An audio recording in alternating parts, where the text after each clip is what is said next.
Hello, friends. If you enjoy the content, I'd truly appreciate it if you hit that subscribe button. It helps a lot. Also, don't forget to leave a like and share your thoughts in the comments. Your interaction not only supports the channel's growth, but also helps these stories reach more people. Thank you all for being here. The call to duty pierced the cramped break room of the 47th Precinct, shattering the heavy, shroud-like silence that had settled over us. For 20 minutes, I had been staring at the same cup of lukewarm coffee, watching the oily surface ripple slightly with each breath I took. My name is Thatcher Quimby, and I've been on duty on Detroit's east side for 12 years. Over those 12 years, I've witnessed people dying in back alleys, in drug dens reeking of filth and despair, or in million-dollar penthouses, places where money couldn't buy a single heartbeat. But all those 12 years had never prepared me. What happened on that humid August night, as the city held its breath, was something entirely different. My partner, Lowell Breyer, looked up from his phone, his face already wearing that mask of professional detachment we all learned to perfect after our first decomposed body call. Lowell had only been on the job for 3 years, but Detroit ages you in dog years. His hands were steady, though, steadier than mine had been at his experience level. The kid had potential, if the job didn't eat him alive first.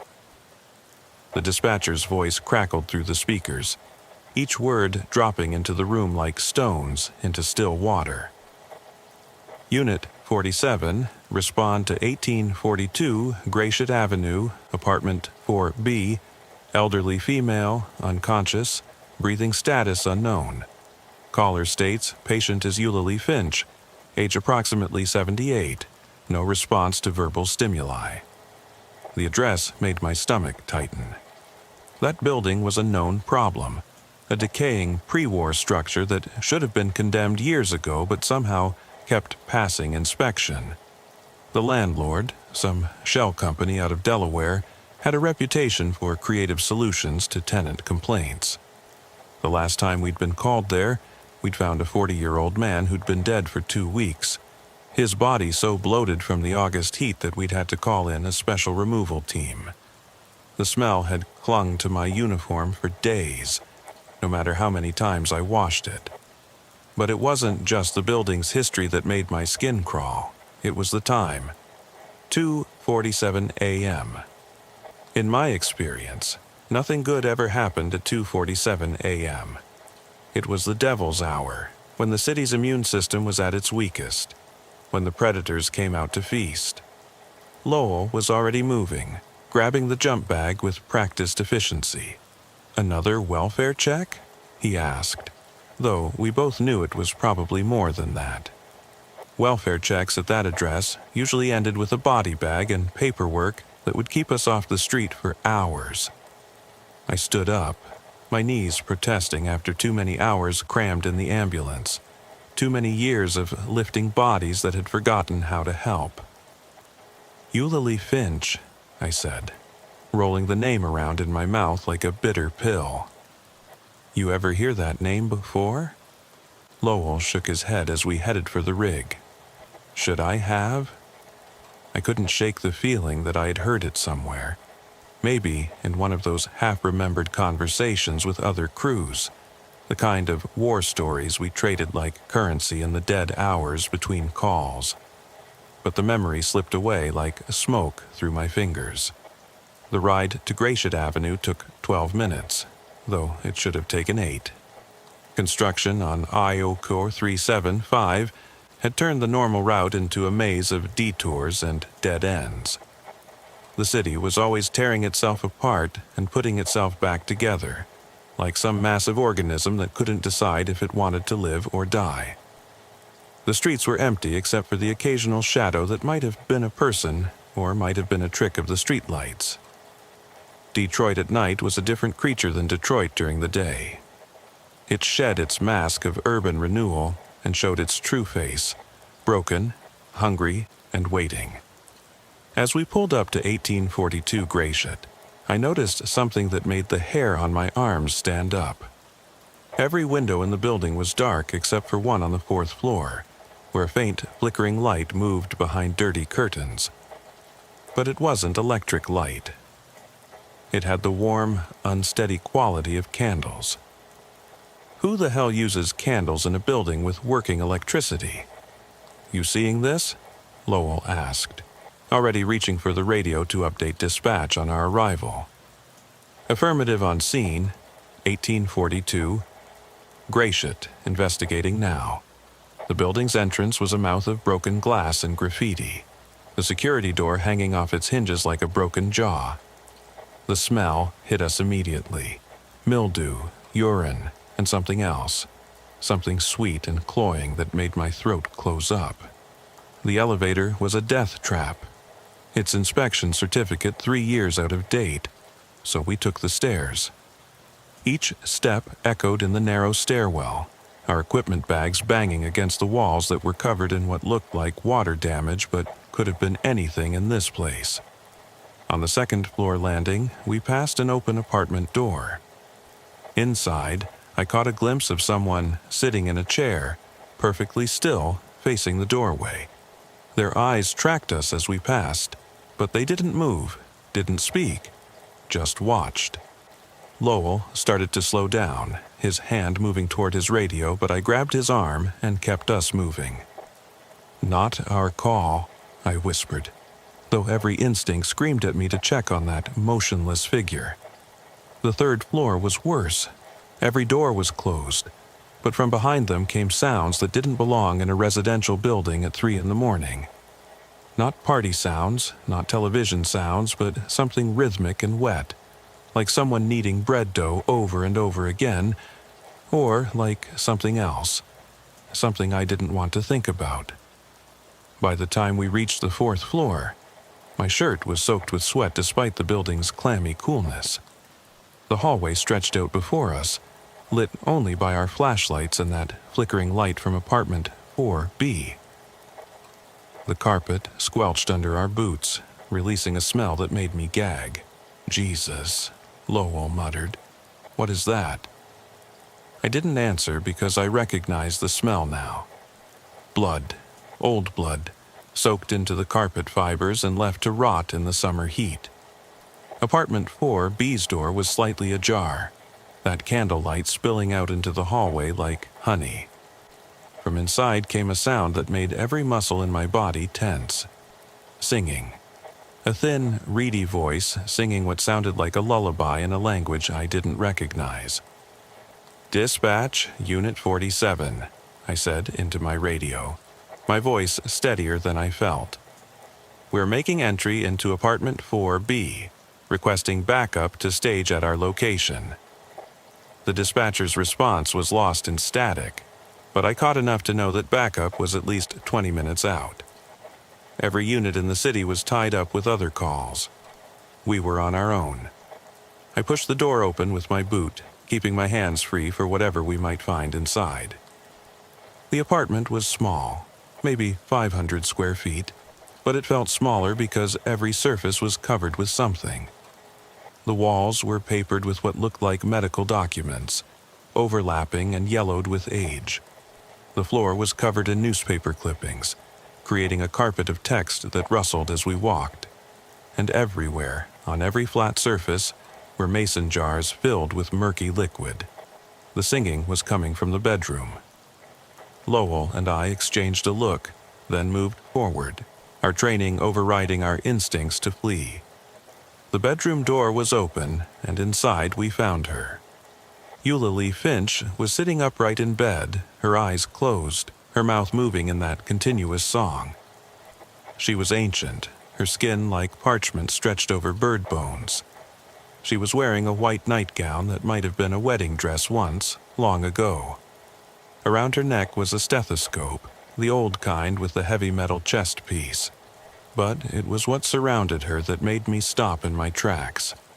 The bed was ringed with IVs, at least a dozen of them, their lines running not to bags of saline but to those mason jars. The liquid in the jars was moving, pulsing rhythmically like a heartbeat. flowing through the IV lines and into nowhere. The lines just ended, hanging in the air around Eulalie like a medical spider web. "Ma'am," I said, my voice cracking slightly. "Eulalie, we're paramedics. Someone called saying you needed help." Her eyes snapped open. They were completely white, no iris, no pupil, just blank white orbs that somehow still seemed to see us. The singing stopped, replaced by a smile that showed too many teeth. "Oh," she said, her voice like paper rustling. "You're early. I wasn't expecting you for another 7 minutes." Lowell was already backing toward the door, his hand on his radio, but I couldn't move. There was something hypnotic about those white eyes, something that held me in place like a pin through a butterfly. "Who called us?" I managed to ask. Eulalie's smile widened. "I did, of course. Just like I've been calling you every night for the past 12 years. You just haven't been listening until now." She reached out one skeletal hand and touched the nearest IV line. The liquid in the connected jar began to glow faintly, and suddenly I could hear something through my stethoscope, even though it was in my bag. A heartbeat, no, multiple heartbeats, all slightly out of sync, creating a rhythm that made my own heart skip. "Thatcher," she said, and the sound of my name in her mouth was like nails on glass. "You've been such a good boy bringing them to me all these years. All those people you couldn't save, all those last breaths you collected. Did you think they just disappeared?" The room started to spin. I grabbed the doorframe to steady myself, my mind racing through every call I'd run in this building. The 40-year-old man who'd been dead for 2 weeks. The teenager who'd overdosed in the basement. The family of 4 who died from carbon monoxide poisoning 2 winters ago. All of them had lived in this building. All of them had died despite our best efforts. "You're insane," Lowell said, but his voice was shaking. He had his radio in his hand now, calling for immediate backup, officer assistance, anything. But the radio was just static, white noise that sounded almost like whispers. Eulalie laughed, a sound like wind through a cemetery. "Insane? Perhaps. But I'm also necessary. This city produces so much death, so much waste. Someone has to process it, recycle it, make it useful again." She gestured to the jars around the room. "Every one of these contains the last breath of someone who died in this city. Collected, preserved, waiting." "Waiting for what?" I asked, though I wasn't sure I wanted to know the answer. "For the right moment," she said, struggling to sit up straighter. "For when the city needs them most." Detroit has been dying for decades, bleeding out slowly, but death can be reversed if you have enough life force stored up. And I've been storing for 70 years. She touched another IV line, and this time I heard a voice through the static on our radio. A young woman saying, "Please help me," over and over again. I recognized the voice. Sarah Mitchell, 19 years old, had bled out in my ambulance 6 months ago after a boyfriend put a knife in her stomach. Her last words had been, "Please help me." "That's impossible," I said. But even as I said it, I was remembering other things. How every death in this building had felt wrong somehow. How the bodies had seemed too light, like something essential had been taken from them. How the families had always mentioned that their loved ones had complained about nightmares in the days before they died. Dreams about an old woman in white standing at the foot of their bed, singing. Eulalie stood up, and I saw that she wasn't wearing a nightgown at all. It was a hospital gown, the kind they put on corpses. The back was open, and I could see her spine through paper-thin skin. She moved toward us with surprising grace, those IV lines trailing behind her like a bride's train. "Nothing is impossible," she said. Not in a city built on impossible things. The automotive revolution, the race riots, the bankruptcy, the revival. Detroit doesn't follow the rules because Detroit makes its own rules. And the first rule is that nothing truly dies here. It just gets repurposed. She reached out toward Lowell, who was frozen in place, his eyes wide with terror. Her fingers barely brushed his chest, right over his heart, and he gasped. "So young," she murmured. "So much life still in you. Not like your partner here. Thatcher's been empty for years, haven't you? Going through the motions, saving lives because you can't save your own." She was right. I'd been hollow since my daughter died 5 years ago. Drug overdose in a house 6 blocks from here. I hadn't been on duty that night. Someone else had run the call, someone else had pronounced her dead, but I'd never forgiven myself for not being there, for not somehow knowing she needed help. "You know what it's like," Eulalie said, turning those white eyes back to me. "To feel death inside you, growing like a cancer. To wake up every morning surprised that your heart is still beating. You bring me death because you carry it with you everywhere you go." The room was getting colder. I could see my breath misting in the air. The liquid in the jars was glowing brighter now, pulsing faster, like it was excited. Through my stethoscope, still in my bag, I could hear a chorus of heartbeats, dozens of them, all racing, and underneath them, voices. Whispers of last words, final messages, "Goodbye and I love you, and please don't let me die." "It's time," Eulalie said. "The city needs what I've collected. It needs all this life force to heal itself, to rise from its own ashes. And you're going to help me deliver it." She moved back to the bed and lay down, arranging herself carefully like she was posing for a portrait. "Call it in," she said to me.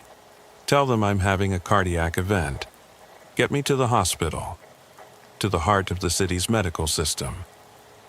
Once I'm inside, once I'm connected to all those machines, all those other patients, I can release what I've stored. I can give Detroit the transfusion it needs." I wanted to refuse. Every part of me screamed to grab Lowell and get out of there, to let someone else deal with this madness. But my hand was already reaching for my radio, my mouth already forming the words. "Dispatch Unit 47. We have a 78-year-old female cardiac compromise, requesting immediate transport." "No," Lowell said, snapping out of his trance.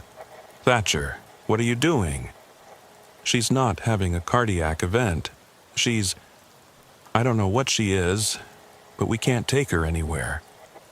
But I was already moving, getting the stretcher from the hallway, my body operating on autopilot. It was like being in a dream where you watch yourself doing things you don't want to do but can't stop. Eulalie smiled as I helped her onto the stretcher. Her weight was wrong, too light and too heavy at the same time, like she existed in multiple dimensions at once. "Good boy," she whispered. "You always were my favorite. So dedicated to your work." The trip down the stairs was surreal. The building seemed to stretch and contract around us, the stairwell becoming a tunnel that went on forever. On each landing, doors opened and faces peered out. Not living faces, but pale, translucent ones. The ghosts of everyone who had died in this building, watching our procession with hollow eyes. Some of them I recognized. Most of them I'd personally pronounced dead. In the ambulance, Lowell drove while I sat in the back with Eulalie. I went through the motions of taking her vitals, though the numbers made no sense. Blood pressure, 0/0. Pulse, 200. Temperature, 82 degrees. Oxygen saturation, 127%. I wrote them all down anyway, my hand moving without my control. "You're wondering why you," Eulalie said, her white eyes fixed on mine. "Why I chose you to be my collector all these years. I didn't answer, but she continued anyway, because you understand loss. You understand that death isn't an ending, it's a transformation. Your daughter isn't gone, Thatcher. She's part of what I've collected. Every overdose victim in this city carries a piece of her with them. And when I release what I've gathered, she'll be part of Detroit's resurrection. The mention of my daughter broke something in me. Suddenly, I could move freely again, the invisible strings that had been controlling me snapping all at once. I grabbed the emergency brake lever and pulled hard. The ambulance screamed to a stop, throwing Lowell against his seatbelt and sending equipment flying. "We're not taking you anywhere," I said, my voice stronger than it had been all night. "Whatever you are, whatever you're planning, it ends here." Eulalie's expression didn't change. "It's too late for that." The process has already begun. Every hospital in Detroit is about to receive a patient just like me. Old women and men who've been collecting death for decades. We're a network, a circulatory system for the city's expired life force. You can stop me, but you can't stop all of us. She was right. My radio was going crazy with calls. Cardiac events all over the city. All elderly patients. All requesting immediate transport. The dispatchers sounded increasingly panicked as unit after unit reported bizarre findings. Impossible vitals. Patients who seemed to exist between life and death. "What do you really want?" I asked. "Detroit doesn't need the dead. It needs the living. It needs hope and investment and people who believe in its future." Eulalie laughed again, that cemetery wind sound. "You think death and life are opposites. They're not. They're partners in an endless dance. Detroit has been dancing alone for too long, rejecting death, pushing it to the margins. But death is what makes life precious. Without it, there's no urgency, no passion, no reason to fight." She sat up on the stretcher, those IV lines still somehow attached to nothing, swaying around her like seaweed. Tonight, Detroit remembers how to die properly, and in doing so, it remembers how to live. The lights in the ambulance began to flicker. Through the windows, I could see the city's streetlights doing the same, creating a strobing effect that made everything look like it was moving in stop motion. In the distance, sirens wailed from every direction. A symphony of emergency vehicles all converging on hospitals with their impossible passengers. Lowell had gotten out of the driver's seat and opened the back doors. "We need to get out of here," he said, his face pale in the flickering light. "Something's happening to the city." "Look." I looked. The sky above Detroit was swirling with lights. Not quite aurora borealis, but something similar. Colors that shouldn't exist twisted through the clouds like oil on water. And from every hospital in sight, beams of light were shooting upward, connecting to the swirl like spokes on a wheel. "It's beautiful," Eulalie said, her voice filled with genuine joy. 70 years of planning, and it's finally happening. The city is accepting our gift. The lights were getting brighter, pulsing in rhythm with something I could feel in my chest. A heartbeat, but not mine. The city's heartbeat, if such a thing were possible. "You have a choice," Eulalie said to me. "You can try to stop this and fail, or you can be part of it. Your daughter's essence is in there, Thatcher. When the transformation is complete, she'll be part of the city itself. Every person born in Detroit from tonight forward will carry a piece of the collected dead. They'll be stronger, more resilient, impossible to kill in the conventional sense." It was tempting. The thought of my daughter continuing in some form, being part of the city's future instead of just its past. But I looked at Lowell, young and terrified, but still standing his ground, and I knew what we had to do. "The dead should rest," I said, "and the living should live. That's the natural order." I reached for the IV lines surrounding Eulalie and started pulling them free. Each one I disconnected released a sound like a sigh, and the liquid in the jars began to dim. "No!" Eulalie screamed, but it wasn't just her voice. It was dozens of voices, all the collected dead speaking through her.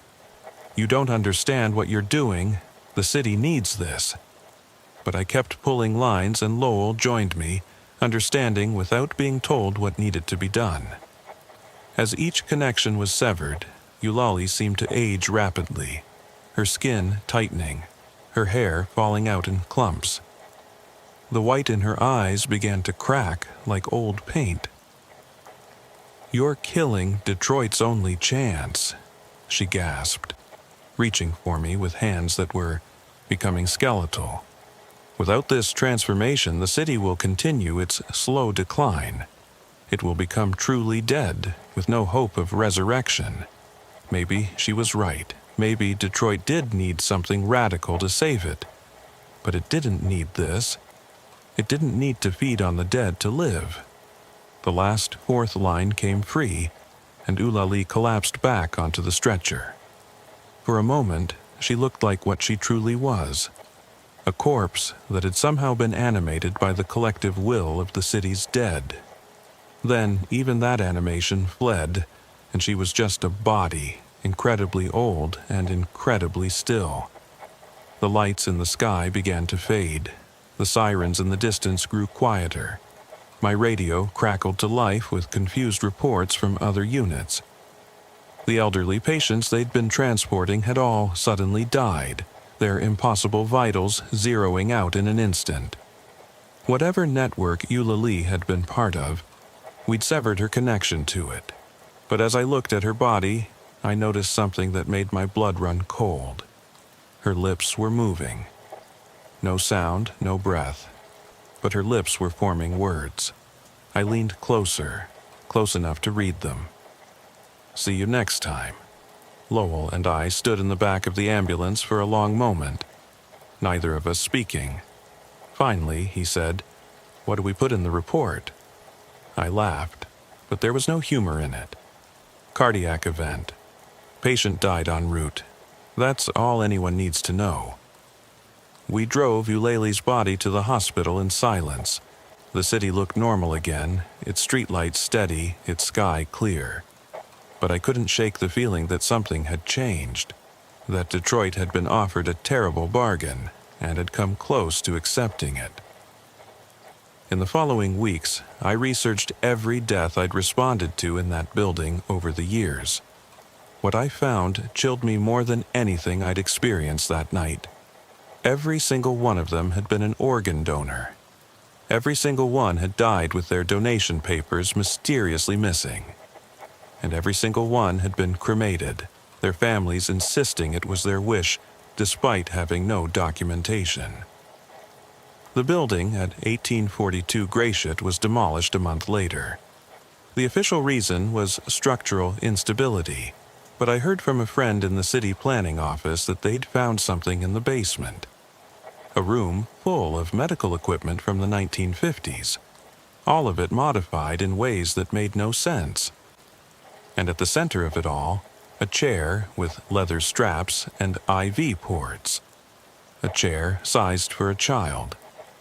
I never found out if Eulalie was telling the truth about my daughter being part of what she'd collected. Part of me hopes she was lying, that my daughter found peace in the normal way. But sometimes, when I'm running calls in the middle of the night, I swear I can hear her voice on the radio static. Not calling for help, but offering it. Telling me which turns to take, which protocols to follow, which patients can be saved and which are already gone. Lowell transferred to a different district after that night. He said he couldn't drive past that part of Gratiot without feeling like something was watching him from the empty lot where the building used to stand. I don't blame him, but I stayed. Because someone needs to watch for the next Eulalie Finch, the next collector of the city's dead. Detroit did change after that night, though not in the way Eulalie had planned. The crime rate dropped slightly. The number of overdoses decreased. It was like the city had brushed against something truly dark and had collectively decided to step back from the edge. Or maybe that's just what I tell myself to sleep at night. The truth is, I don't sleep much anymore. Every time I close my eyes, I see those white eyes and hear that cemetery wind laugh. I see the faces in the stairwell and feel the weight of all those collected deaths. And sometimes, in the darkest hours of my shift, I understand what Eulalie was trying to do. In a city that's been dying for decades, maybe the dead do have something to offer. Maybe they're the only ones who truly understand what Detroit needs to survive. But then I remember my oath as a paramedic. First, do no harm. And I remember that the dead should rest, no matter how much the living might need them.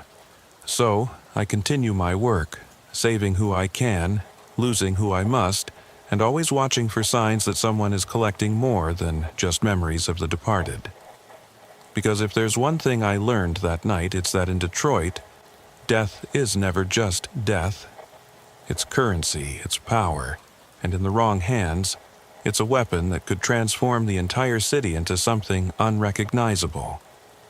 The empty lot where 1842 Gratiot used to stand is a park now. Children play there during the day, families have picnics, life goes on. But I've noticed that no one stays after dark. And sometimes, when I drive past on a call, I see candles flickering where no candles should be. One of these days, I'll stop and investigate. One of these days, I'll find out if Eulalie kept her promise to see me again. But not tonight. Tonight, I have work to do, lives to save, and deaths to witness. Tonight, like every night for the past 12 years, I'm Detroit's ferryman, carrying souls from one side to the other, never knowing which ones might try to come back. The radio crackles to life. Another call, another emergency, another chance to make a difference. I respond, as I always do, because that's what we do. We run toward death, hoping to snatch life from its jaws. And in Detroit sometimes, just sometimes, death bites back. This is my city, these are my streets, and somewhere out there, in the space between the last heartbeat and the final breath, something is still collecting. Something is still waiting, and I'll be ready when it shows itself again. Because that's what Thatcher Quimby does.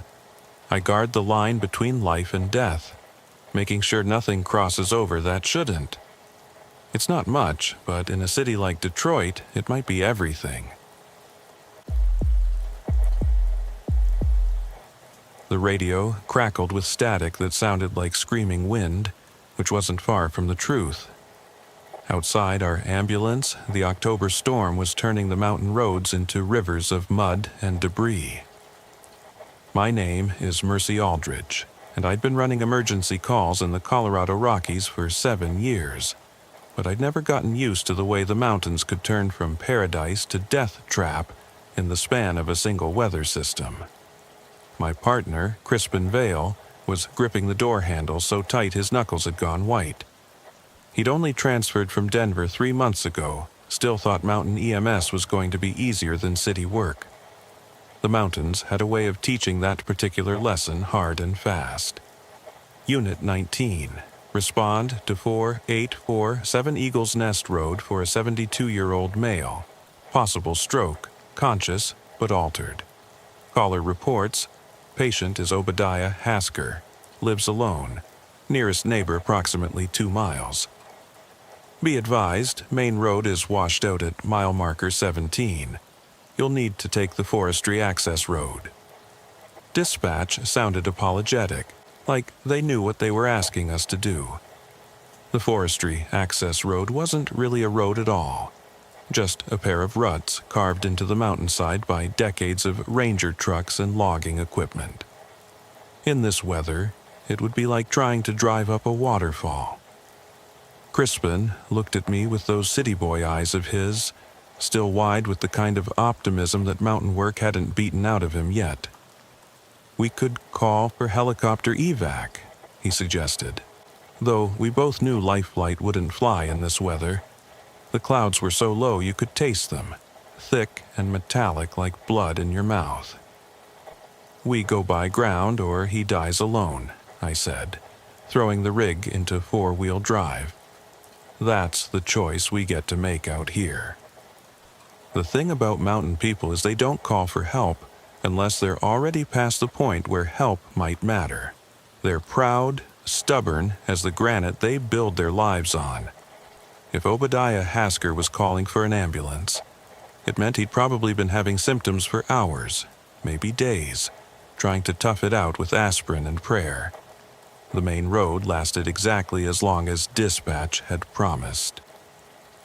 At mile marker 17, what used to be asphalt was now a canyon of rushing water, carved 8 feet deep by the storm runoff. The forestry road branched off to the right, barely visible through the rain except for the reflective marker someone had nailed to a pine tree sometime in the last century. "Jesus Christ," Crispin muttered as I turned onto it. The ambulance immediately started sliding sideways, the mud offering about as much traction as oil on glass.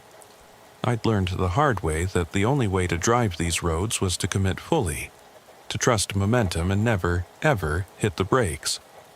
Every instinct Crispin had from city driving was wrong up here. Stop signs and traffic lights didn't kill you in Denver. Hesitation did that in the mountains. The road climbed at what felt like a 45-degree angle, switchbacking through stands of lodgepole pines that loomed out of the rain like accusatory fingers. Our headlights could only penetrate about 10 feet into the storm, turning everything beyond into a gray wall of water and motion. The GPS had given up trying to track our position, the screen showing us floating in a void of unmapped territory. "How do you even know where we're going?" Crispin asked, his voice tight with barely controlled panic as the ambulance fishtailed around another hairpin turn. "Muscle memory," I said, which was partly true. After 7 years, you developed a feel for these roads, learned to read the mountain's body language like a familiar lover's. But the truth was, I was following something else too. Tire tracks, fresh ones, barely visible in the mud. Someone else had driven this road recently, within the last hour. In weather like this, that meant either another emergency vehicle or someone who had no business being out here. 20 minutes into the forestry road, we hit the first tree. It had come down across the path, a massive ponderosa pine that must have been growing there since before Colorado was a state. Its trunk was thick as our ambulance was wide, and it lay there like a sleeping giant, blocking any possibility of forward progress. "We walk from here," I said, already grabbing the jump bag and portable monitor. Crispin stared at me, like I'd suggested we sprout wings and fly. "Walk? It's got to be 2 miles still, uphill, in this storm."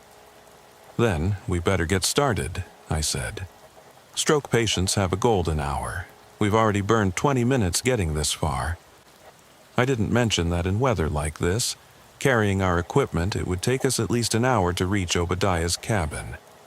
I didn't mention that by the time we got there, whatever was happening in his brain would likely be irreversible.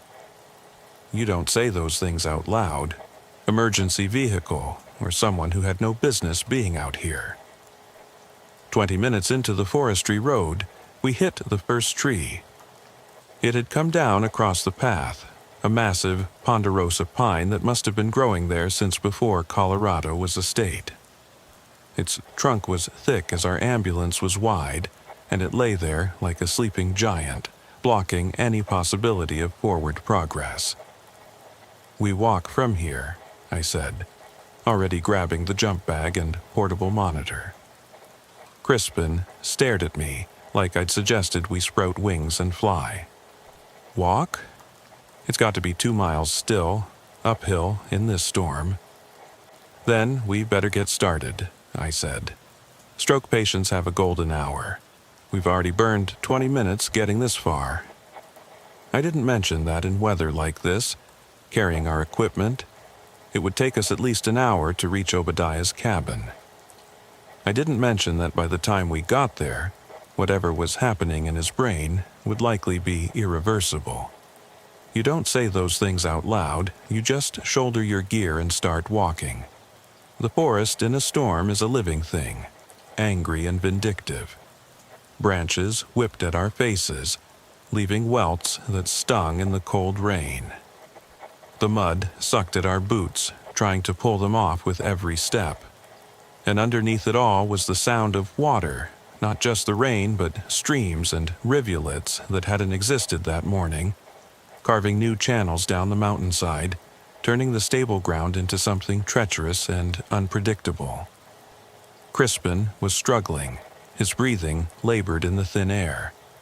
Denver might be the mile-high city, but Obadiah's place was at nearly 9,000 feet. The air up here was thin as paper, made your lungs work twice as hard for half the oxygen. There, I pointed through the trees.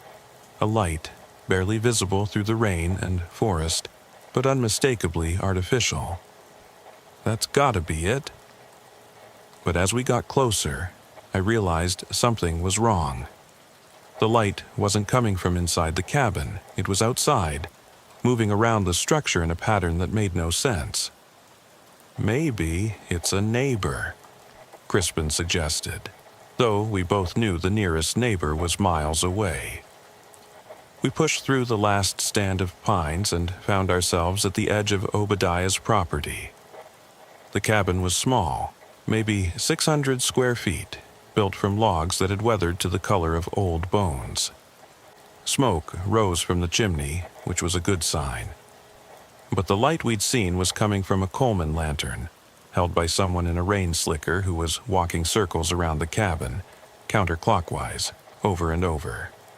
"Hello," I called out, but my voice was swallowed by the storm.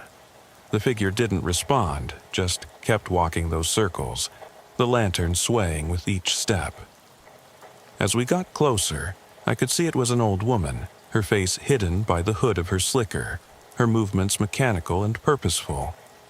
"Ma'am? We're paramedics. We're here for Obadiah Hasker." She stopped then, turning toward us with movements that seemed too fluid, like she was underwater. When she pushed back her hood, I saw a face that could have been anywhere from 60 to 90, weathered by mountain sun and wind into something timeless and unsettling. Her eyes were the pale blue of winter sky, and they looked through us rather than at us. "You're too late," she said, her voice carrying despite the storm. "He's already crossing over." "Has been since sunset." Crispin pushed past her, heading for the cabin door. "We'll be the judge of that, ma'am." "We need to assess him immediately." But the woman grabbed his arm with surprising strength. "You don't understand. Obadiah called you, yes, but not for help. He called you to witness." "Witness what?" I asked, though something in my stomach was already twisting into knots. The woman smiled, an expression that belonged on a skull rather than a living face. The changing. "It happens sometimes, up here where the air is thin and the earth is old. People don't just die, they transform." I pulled away from her and followed Crispin to the cabin. The door was unlocked, hanging slightly open like a mouth mid-gasp. Inside, the air was thick with smoke from the fireplace, and something else, something medicinal and sharp that made my eyes water. Obadiah Hasker was sitting in a rocking chair by the fire, but sitting wasn't quite the right word. He was positioned there, arranged like a mannequin, his hands folded in his lap, his head tilted back at an angle that no living person would find comfortable. His eyes were open, staring at the ceiling, but they weren't seeing anything in this world. "Mr. Hasker?" Crispin was already moving toward him with the monitor, but I grabbed his shoulder. "Look at his chest," I said. Obadiah's chest was moving, rising and falling in a rhythm that was almost breathing, but not quite. It was too regular, too mechanical, like someone was inflating and deflating him with a bicycle pump. "Pulses." Crispin paused. frowning at his watch. I'm getting 200 beats per minute, but they don't feel like heartbeats, more like vibrations. I approached Obadiah slowly, noting the details that didn't fit. His skin had a translucent quality, like wax paper, and I could see dark shapes moving underneath it. Not veins or arteries, but something else. Something that pulsed and writhed with its own purpose. His fingernails had grown impossibly long since that morning, curling into spirals like ram's horns. And when I leaned close to check his pupils, I smelled earth and mushrooms and decay, the smell of things that grow in the dark. "Mr. Hasker, can you hear me?" I said, reaching for his wrist to check his pulse myself. The moment my skin touched his, I felt it. A shock of cold so intense it burned, and underneath it, a sensation like touching a live wire. Images flooded my mind, the mountain from above, seen through eyes that weren't human. The forest floor from below, experienced through roots in mycelium. The cycle of growth and decay sped up until it was a single breathing organism. I jerked my hand back, gasping. Crispin was staring at me. "What happened?" "I don't know," I said. But that was a lie. I knew exactly what had happened. Obadiah Hasker was dying, but not in any way I'd been trained to handle. Something in these mountains, something in the thin air and ancient soil, was claiming him, transforming him into something that existed between life and death. The old woman had come inside, bringing the smell of rain and ozone with her. She set her lantern on the table and pulled back her hood completely, revealing hair that was white as bone and braided with what looked like pine needles and moss. "My name is Constance," she said, though I hadn't asked.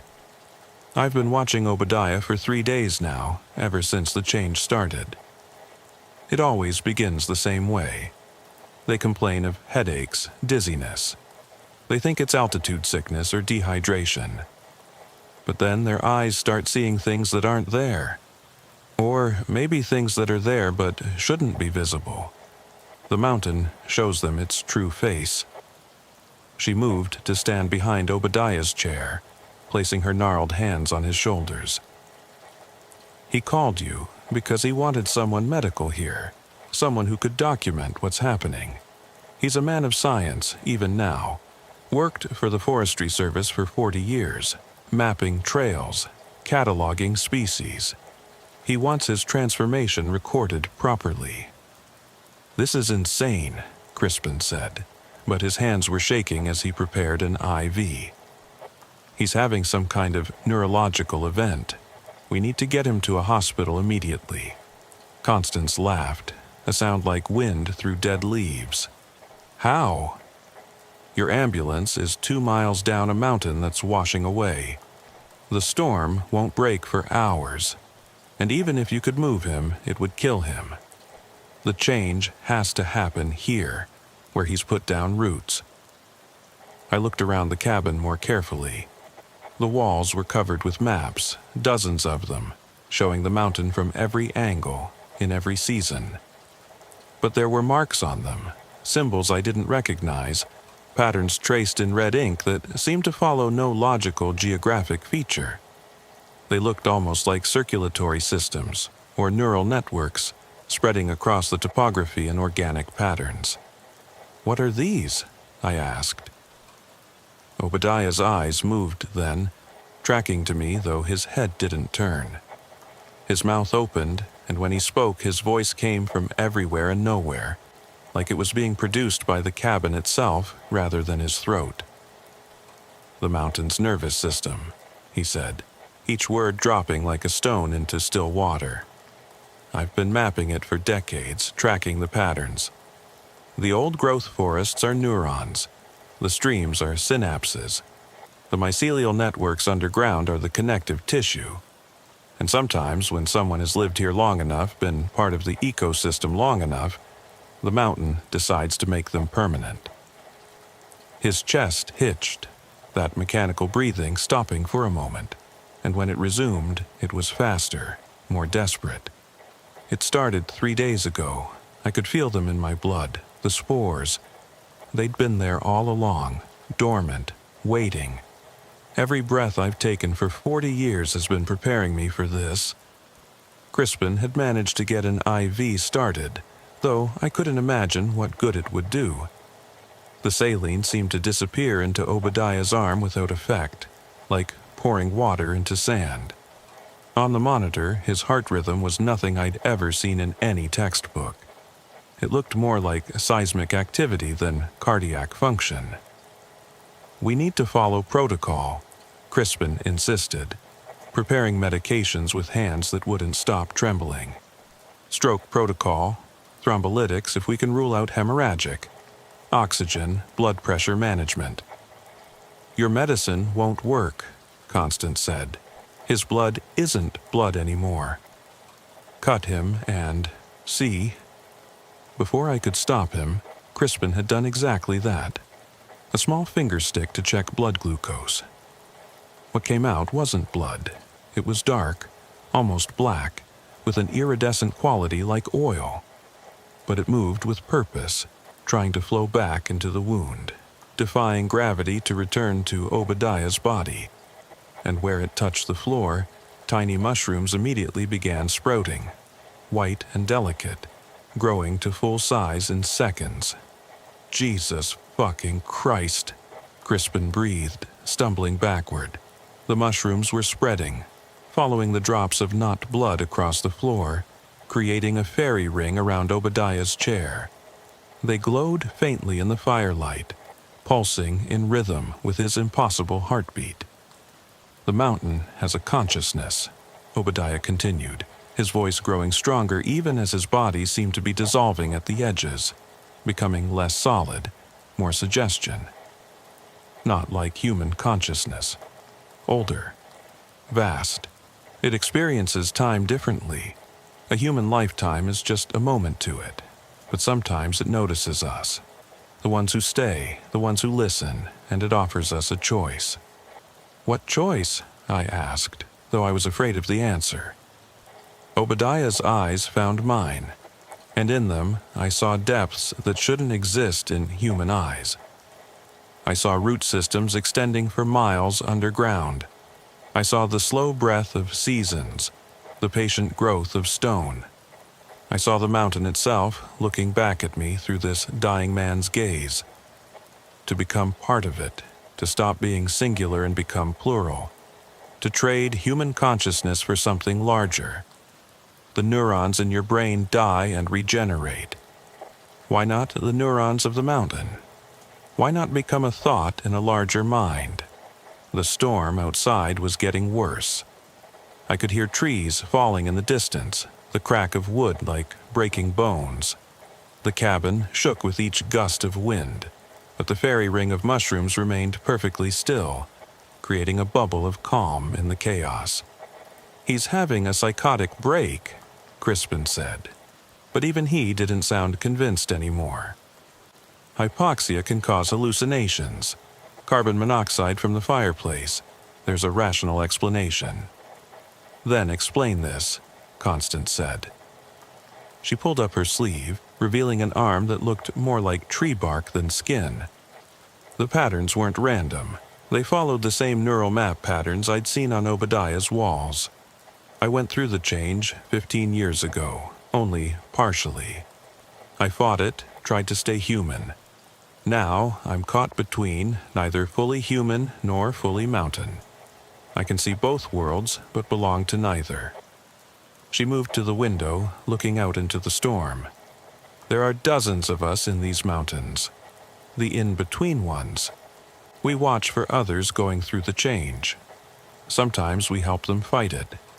Sometimes we help them embrace it. It depends on what they want, what they're ready for. I approached Obadiah again, careful not to touch him. His breathing had changed again, becoming deeper, rattling with sounds that might have been words in a language I didn't recognize. The mushrooms around his chair had grown taller, their caps spreading wider, and I could see spores floating in the air like snow. "Mr. Hasker," I said, trying to reach whatever part of him was still human. "What do you want us to do?" "We're paramedics. We're here to help. But I need to know what help looks like for you."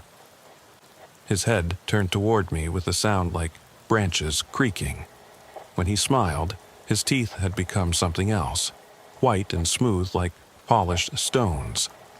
"Document it," he said. "Take samples. Make reports. Let someone know that death isn't always death up here. Sometimes it's metamorphosis." "We can't just watch you die," Crispin said, though he'd stopped preparing medications, stopped pretending there was anything in our training that applied here. "Actually, we can," I said, surprising myself with the calmness in my voice. "Sometimes that's all we can do. Be witnesses, be present. Not every emergency has a solution. Not every patient can be saved in the traditional sense." I'd learned that the hard way in 7 years of mountain calls. Sometimes you arrived to find someone who'd been dead for days, their neighbor finally checking on them. Sometimes you held someone's hand while they died because the nearest hospital was 3 hours away.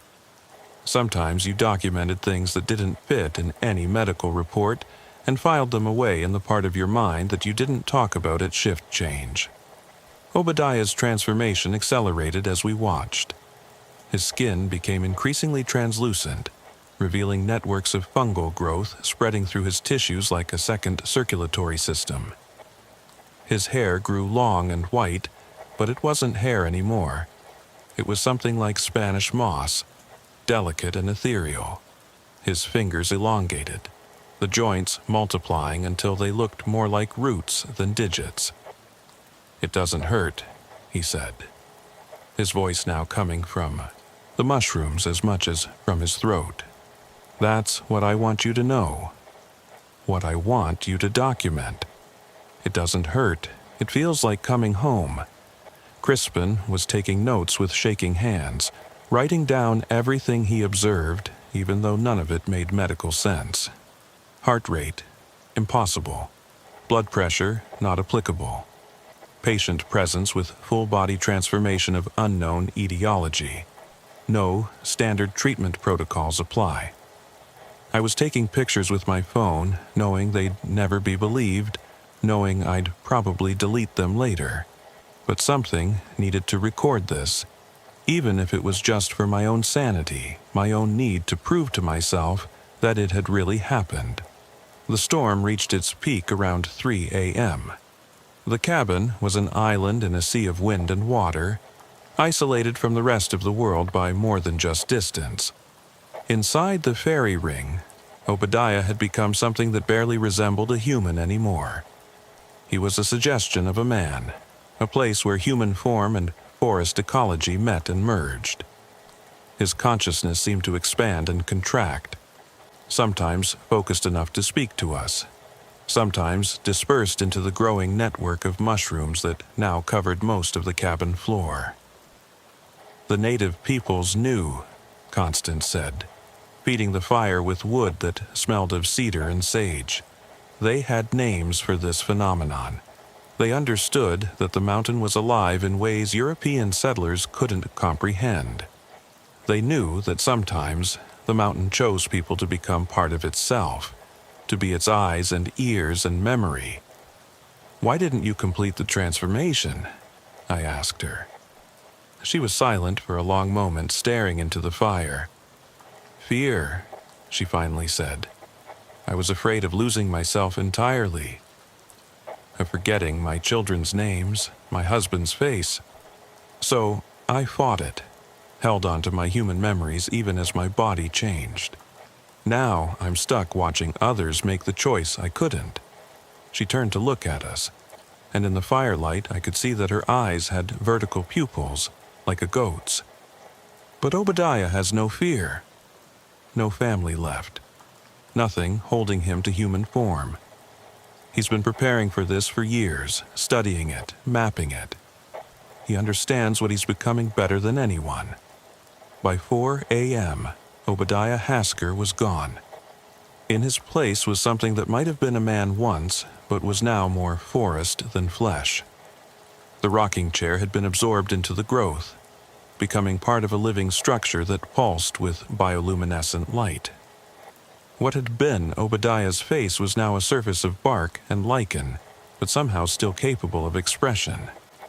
"Thank you," the thing that had been Obadiah said, its voice now indistinguishable from the sound of wind in trees. "Thank you for witnessing, for documenting, for not trying to save me from what I wanted to become." The fairy ring of mushrooms began to pulse brighter, and I felt a sensation like static electricity in the air. "You should leave now," Constance said. "When the transformation completes, it releases spores. If you breathe too many of them, you'll start the process yourselves, and you're not ready. You still have human lives to live, human work to do." She was right. I could feel something in the air, invisible but present, trying to get into my lungs, my blood, my cells. The mountain was tasting us, evaluating us, deciding if we too might be suitable for transformation. Crispin and I gathered our equipment, what little we'd actually used. The monitor showed flat lines now, not because Obadiah was dead, but because he no longer had vital signs in any conventional sense. He had become something that existed outside our understanding of life and death.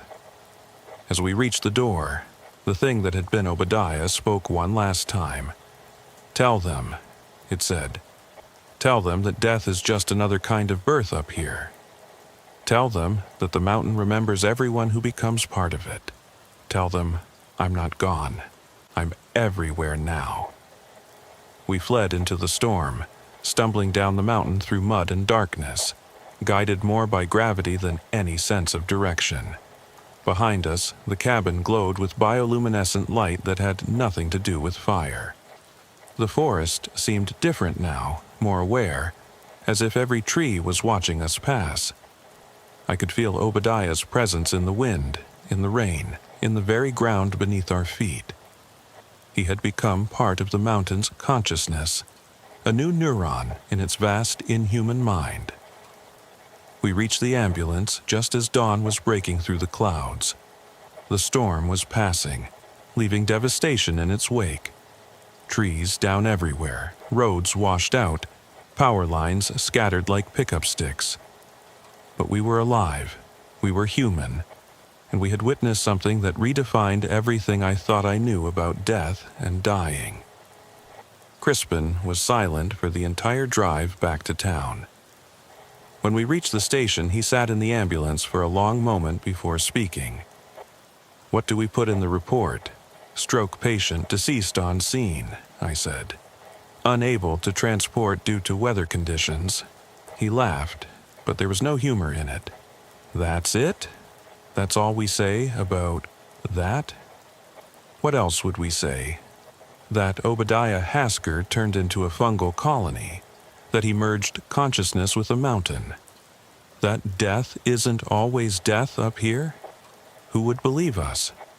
"I barely believe us," Crispin said, "and I was there." We filed our report. Obadiah Hasker, age 72, expired from apparent cerebrovascular accident. Unable to transport due to severe weather. Death pronounced at 03:47 hours. No unusual circumstances noted. But I kept the photos on my phone. And sometimes, when I'm running calls in those mountains, I feel him watching. Not malevolently, just curiously, like the mountain itself is interested in the small human dramas playing out on its surface. 3 months later, Crispin transferred back to Denver. He said he couldn't handle the isolation, the weather, the long response times, but I knew the real reason. He couldn't handle the knowledge that sometimes, in these ancient mountains, the line between life and death isn't a line at all. It's a transformation, a metamorphosis, a change of state that our medical training never prepared us for.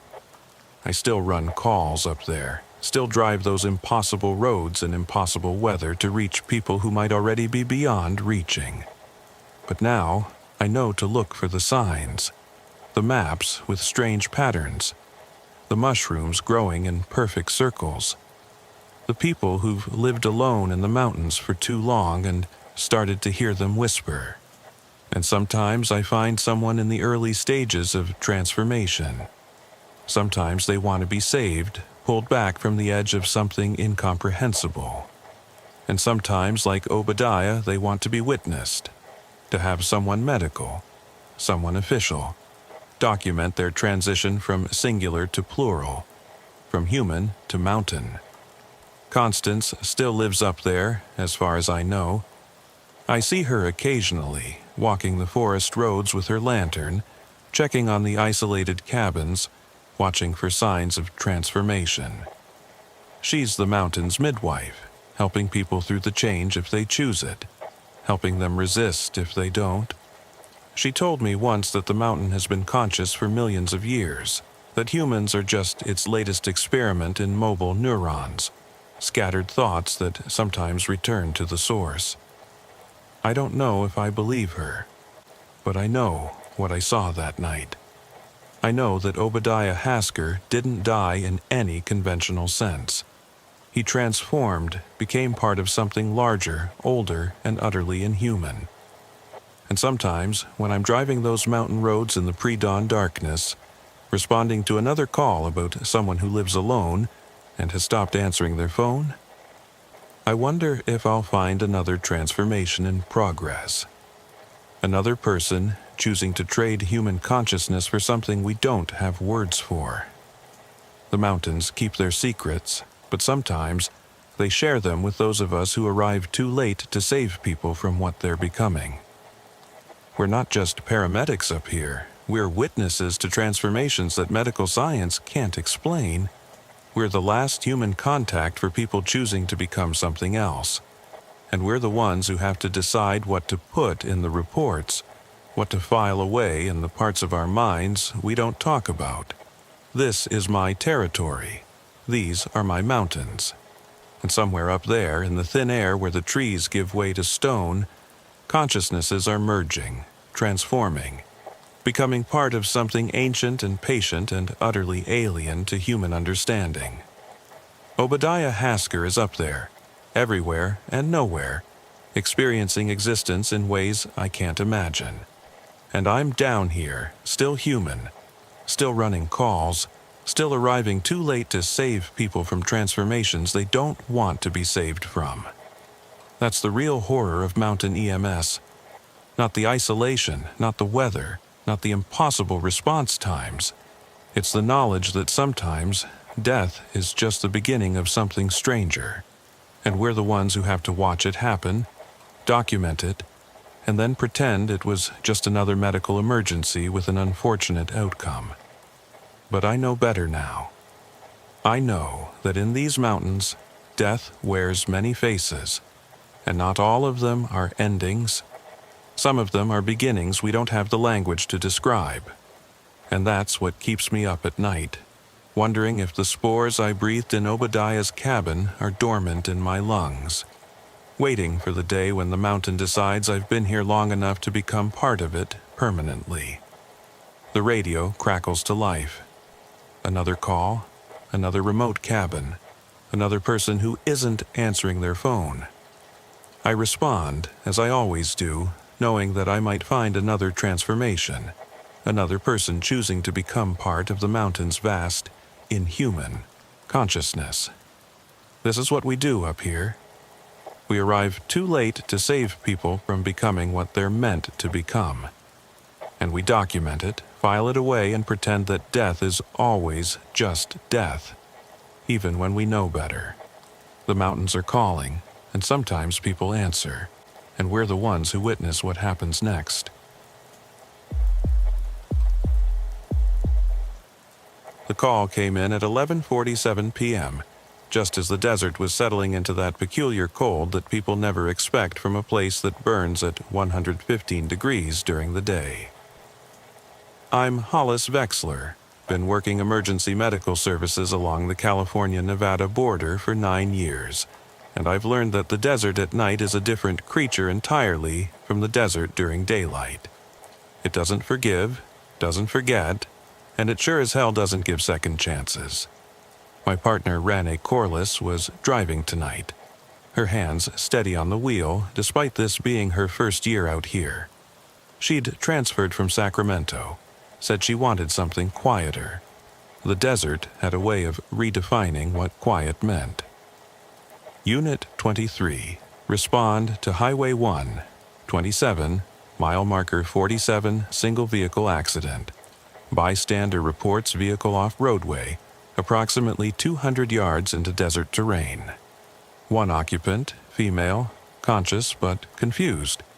Caller unable to provide further details, states they're continuing to Vegas and won't remain on scene. Dispatch sounded tired, the kind of tired that comes from working graveyard shifts in a place where the nearest backup is 45 minutes away on a good night. Tonight wasn't a good night. We'd already run 2 calls, both overdoses from tourists who thought the desert was a good place to experiment with substances their bodies couldn't handle. Copy that, dispatch. Unit 23 responding. ETA approximately 18 minutes. Rene's voice was professional, clipped, but I could hear the question underneath it.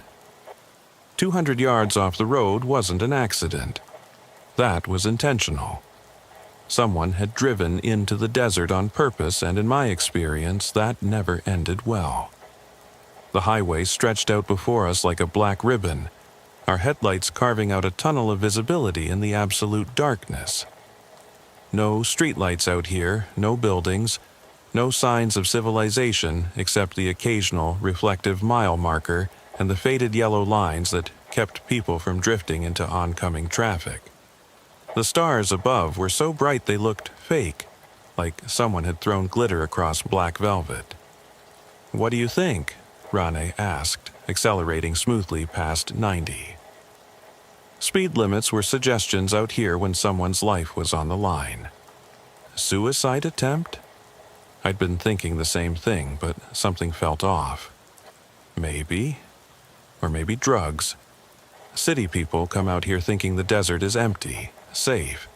They don't realize empty doesn't mean safe. Empty means no one can hear you scream. We'd seen it before. People would drive out into the desert to get high, to have spiritual experiences, to find themselves. Sometimes they found death instead. The desert didn't care about your journey of self-discovery. It cared about water, shelter, and not doing stupid things after dark. Mile marker 47 came up faster than expected, probably because Rane had pushed us past 100 for most of the drive. The bystander hadn't been wrong about the vehicle being off-road. We could see the tire tracks leading straight into the desert. No swerving, no attempt to correct course. Someone had turned off the highway deliberately and driven in a straight line until they hit something that stopped them.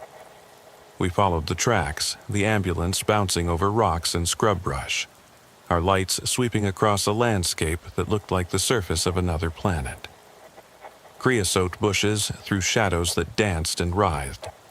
Joshua trees stood like twisted sentinels, their arms reaching toward stars that didn't care about human suffering. "There," Rane said, pointing ahead.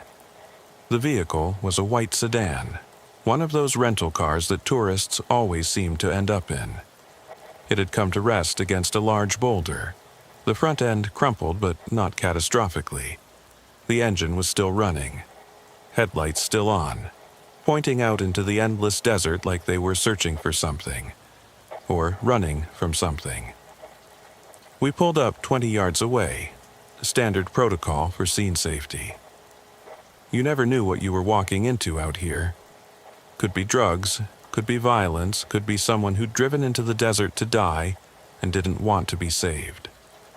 "I'll approach from the driver's side," I said, grabbing the jump bag. "You circle around, check for other victims." "This doesn't feel right." Rane nodded, her hand unconsciously checking the radio on her belt. We both knew that if something went wrong out here, help was too far away to matter. The desert had a way of making you very aware of your mortality. As I approached the vehicle, I could hear music playing from inside. Classical music, something. with violins and cellos, completely at odds with the damaged car and the desert setting. The driver's window was down, and I could see her clearly in the dome light. Temperance Shaw, according to the driver's license I could see on the dashboard, was sitting perfectly upright in the driver's seat, her hands at 10 and 2 on the steering wheel like she was still driving. She was maybe 30 years old, professionally dressed in what had probably been an expensive business suit before the desert dust got to it. Her eyes were open, staring straight ahead through the cracked windshield, and she was smiling. Not a confused smile, not a drugged smile, but the satisfied smile of someone who had accomplished exactly what they set out to do. "Ma'am." "Temperance." "I'm Hollis with Desert EMS. We're here to help you. Can you tell me what happened?" She turned her head toward me slowly, that smile never wavering. Her pupils were equal and reactive, not dilated or constricted. No obvious signs of intoxication, but something in her eyes made my skin crawl.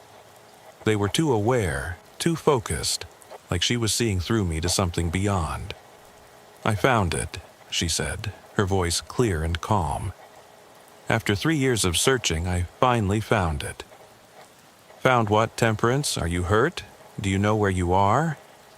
She laughed, a sound that was oddly musical, matching the symphony still playing from her speakers. "I'm exactly where I'm supposed to be. Mile marker 47. 223 yards from the highway, the exact spot." Rane had circled the vehicle and was now standing at the passenger door, shining her flashlight into the back seat. She caught my eye and shook her head. No other victims, but her expression was troubled, and I could see why. The back seat was full of equipment I recognized but couldn't quite place. Survey tools, maybe. GPS units. Dozens of notebooks filled with handwritten notes. And maps. So many maps. All of them showing this exact stretch of desert. "Temperance, we need to check you for injuries. Can you turn off the engine for me?" I reached for the door handle, but she moved faster than I expected, hitting the lock button. "Not yet," she said. "It's not time yet." 11 more minutes. It has to be exactly midnight. That's when the gap opens. I exchanged a look with Rane. Delusions, possibly psychosis, definitely altered mental status. We needed to get her out of the car and properly assessed. But she didn't seem dangerous, just wrong somehow. Like she was operating on a different frequency than the rest of us. "What gap, Temperance?" I asked, trying to keep her talking while Rane quietly tried the passenger door. Also locked. "The gap between what is and what was," Temperance said, checking her watch. "This spot, right here, it's thin. Reality is thin. Every night at midnight, for exactly 3 minutes, you can see through to the other side. I've been tracking it for 3 years. The pattern of accidents, disappearances, sightings, they all center on this spot." She pulled out a notebook from beside her seat, holding it up so I could see pages covered with dates, times, coordinates. It looked like the work of someone either brilliant or completely insane. Maybe both. "These are all the incidents from the last decade," she continued. "Single vehicle accidents with no explanation. Drivers who claimed they saw another highway, another desert, overlapping with this one. Missing persons who were found days later, hundreds of miles away, with no memory of how they got there. It's all connected to this spot. Midnight at mile marker 47. Rane had given up on the doors and was now on her radio, quietly requesting backup and giving our exact coordinates. But I knew what she was thinking. The nearest unit was in Baker, 40 minutes away minimum. We were on our own with someone who was either having a psychiatric emergency or had stumbled onto something that would explain the unusual number of incidents along this stretch of highway. "Temperance, What you're describing sounds like you've been under a lot of stress. Sometimes when we fixate on patterns, we start seeing connections that aren't really there. Why don't you come with us? Get checked out at the hospital. You can bring your research. She shook her head, still smiling. You don't believe me. That's okay. No one believed the others either. But you'll see in, she checked her watch again, 7 minutes. You'll see what they saw before they disappeared. Who disappeared? I asked, though I was already remembering the cases. 3 drivers in the last 2 years, all found walking along the highway days after their cars were discovered abandoned at almost this exact spot. None of them could explain what had happened, and all of them had been committed for psychiatric evaluation after claiming they'd driven into another world. Marcus Chen disappeared for 6 days in 2021. Sarah Williams gone for 4 days in 2022. Robert Torres, missing for a week just 3 months ago. All of them were found in a dissociative state, claiming they'd been driving on a highway that doesn't exist, through a desert that shouldn't be there. She turned in her seat to face me fully, and I could see now that she had something in her hand. Not a weapon, but a small device that looked like a modified GPS unit with extra antennas and wires attached to equipment in the back seat. I'm not going to disappear like them, she said. I'm prepared. I've mapped the anomaly, calculated the exact entry and exit points. I know how to get back. The classical music from her stereo suddenly cut out, replaced by static. But not normal static. This had a pattern to it, a rhythm that sounded almost like breathing. Rain, I said quietly, get the sedatives ready. We might need to medicate her for transport. But Ron wasn't listening to me. She was staring at her watch, then at her phone, then at the ambulance's dashboard clock visible through the windshield. Hollis, she said, her voice tight. What time do you have? I checked my watch. 11:56 p.m. 4 minutes to midnight. Why? Because my watch says 12:03, my phone says 11:51, and the ambulance clock is spinning backwards. I looked at the ambulance and felt my stomach drop. She was right. The digital clock on the dashboard was cycling through numbers in reverse, like someone was rewinding time. The static from Temperance's radio was getting louder, and now I could hear something underneath it. Voices, maybe, or wind, or something that wasn't quite either. It's starting early, Temperance said, sounding delighted. Your presence must be amplifying it. 3 people, 3 different temporal signatures. It's creating resonance. She started the engine again, the damaged car somehow roaring to life despite the crumpled front end. Get in if you want to see, but decide quickly. The gap only stays open for 3 minutes. Every instinct I had as a paramedic said to pull her from the car, sedate her if necessary, get her to psychiatric help. But something else, something deeper, was curious. The desert did have mysteries. We'd all seen things we couldn't explain. Lights in the sky that weren't aircraft, sounds that shouldn't exist, patients who told stories that were too consistent to be delusions. Hollis, we need to get her out of there, Ron said, but her voice lacked conviction. She was staring at the desert beyond the car's headlights, and her expression was one of growing alarm. Do you see that? I followed her gaze and felt my breath catch. The desert was wrong. Not obviously, not dramatically, but wrong in a way that made my brain hurt trying to process it. The Joshua trees were bending in a wind that I couldn't feel. The stars above were moving, slowly but visibly, sliding across the sky in patterns that violated everything I knew about astronomy. And there, just at the edge of the headlight beams, was something that looked like road. Black asphalt that shouldn't exist, running parallel to nothing, leading nowhere. The gap, Temperance breathed. It's opening. The other highway is showing through. She put the car in gear, and I had a split second to make a decision. Let her drive into whatever madness she thought she'd found, or try to stop her and possibly miss the chance to understand what had been happening along this stretch of desert for years. I made the wrong choice, or maybe the right one. I'm still not sure. I jumped into the passenger seat just as she hit the accelerator. Rain shouted something behind us, but it was lost in the sound of the engine and the growing static from the radio. The car lurched forward, damaged suspension protesting, heading straight for that impossible piece of road that shouldn't exist.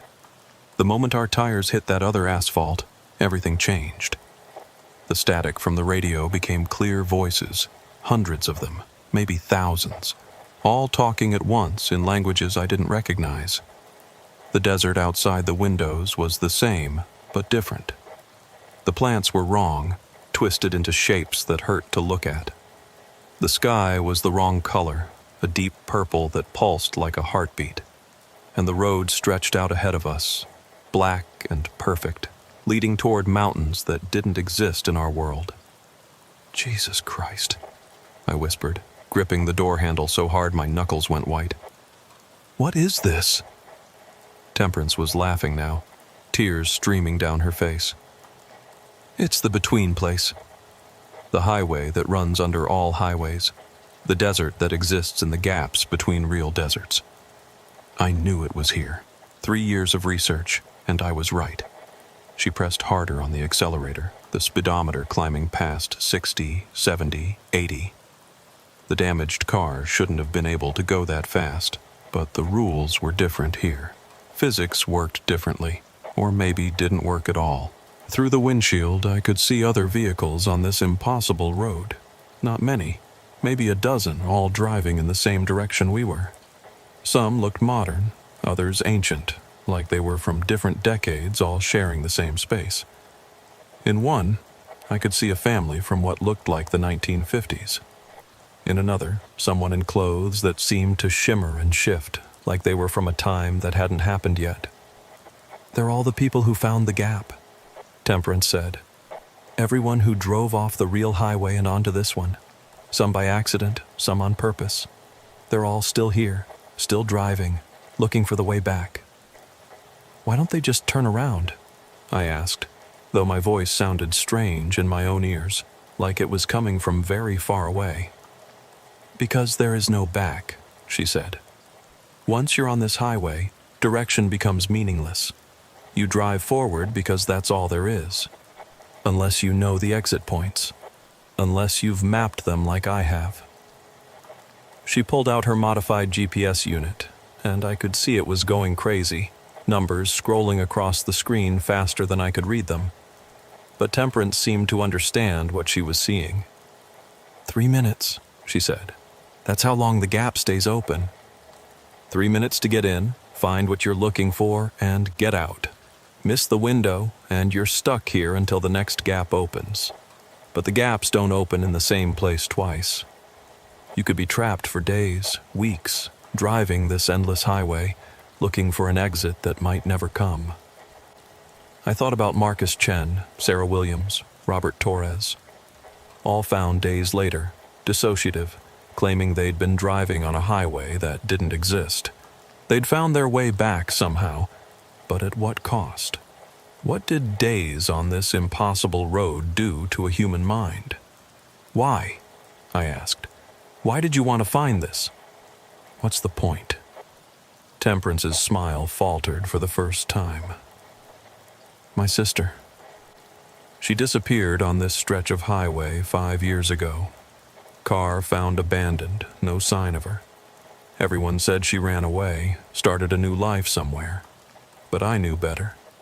I knew she'd found the gap, driven through, gotten lost on this highway. I've been looking for her ever since.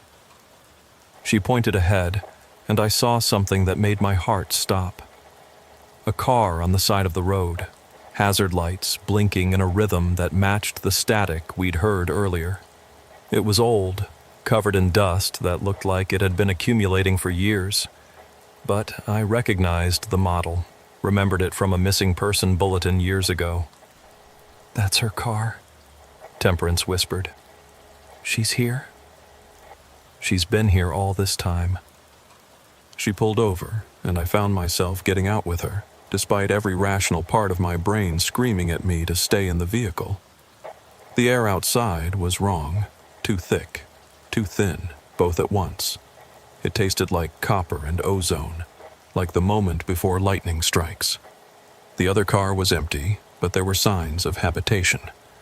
Food wrappers that looked fresh but were dated from years ago. Water bottles that were full but covered in dust. And notebooks, so many notebooks, filled with the same kind of observations Temperance had been making.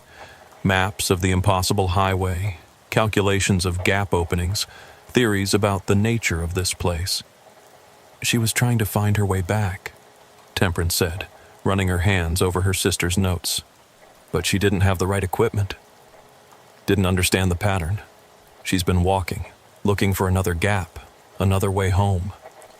I looked around the endless desert, the impossible highway stretching in both directions, and felt a despair so profound it was almost physical. "Temperance, we need to go. Your 3 minutes must be almost up." She checked her device, and her face went pale. 30 seconds. We have 30 seconds to get back to the entry point."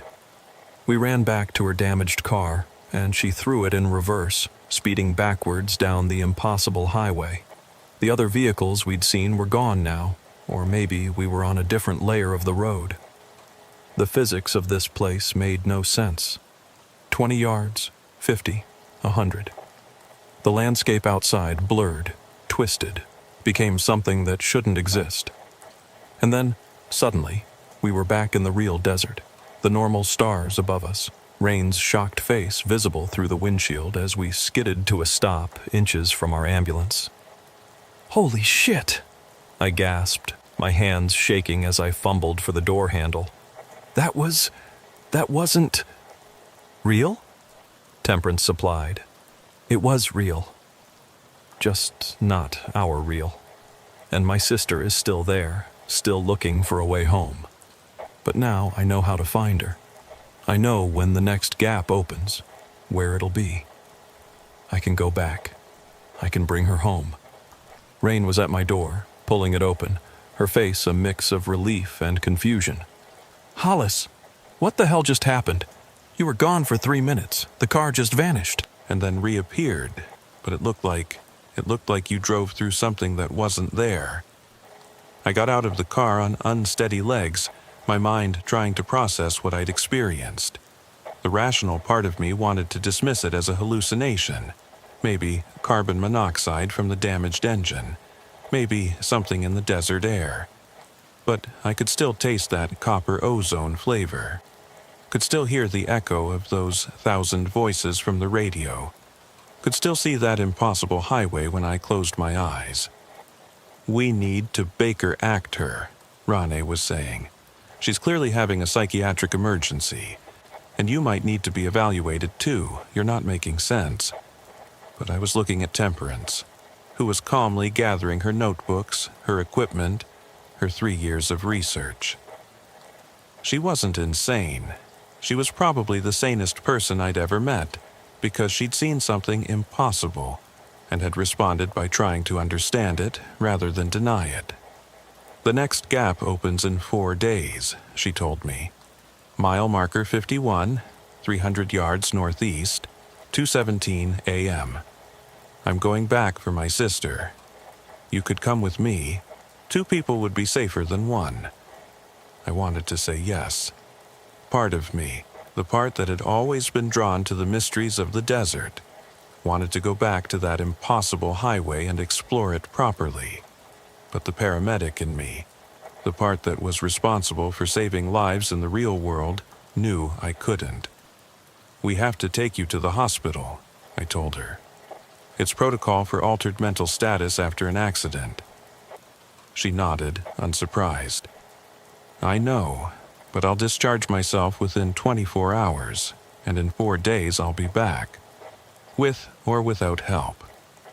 We transported her to the hospital in Barstow, a quiet ride with no mention of what we'd experienced.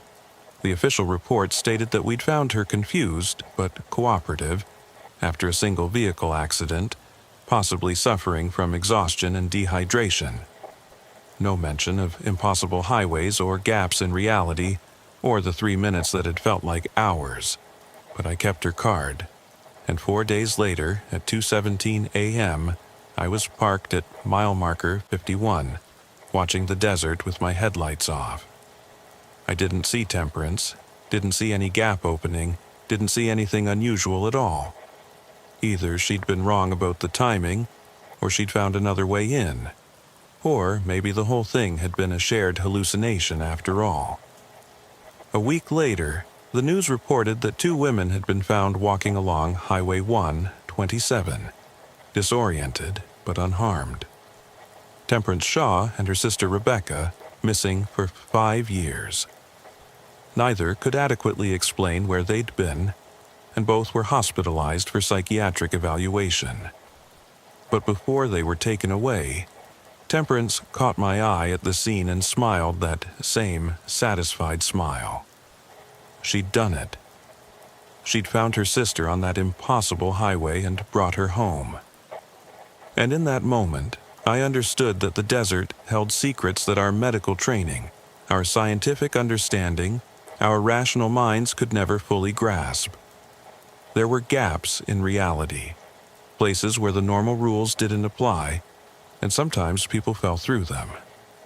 Most never found their way back. But a few, the ones who were brave enough, or crazy enough, or desperate enough to map the impossible, could navigate those gaps and return.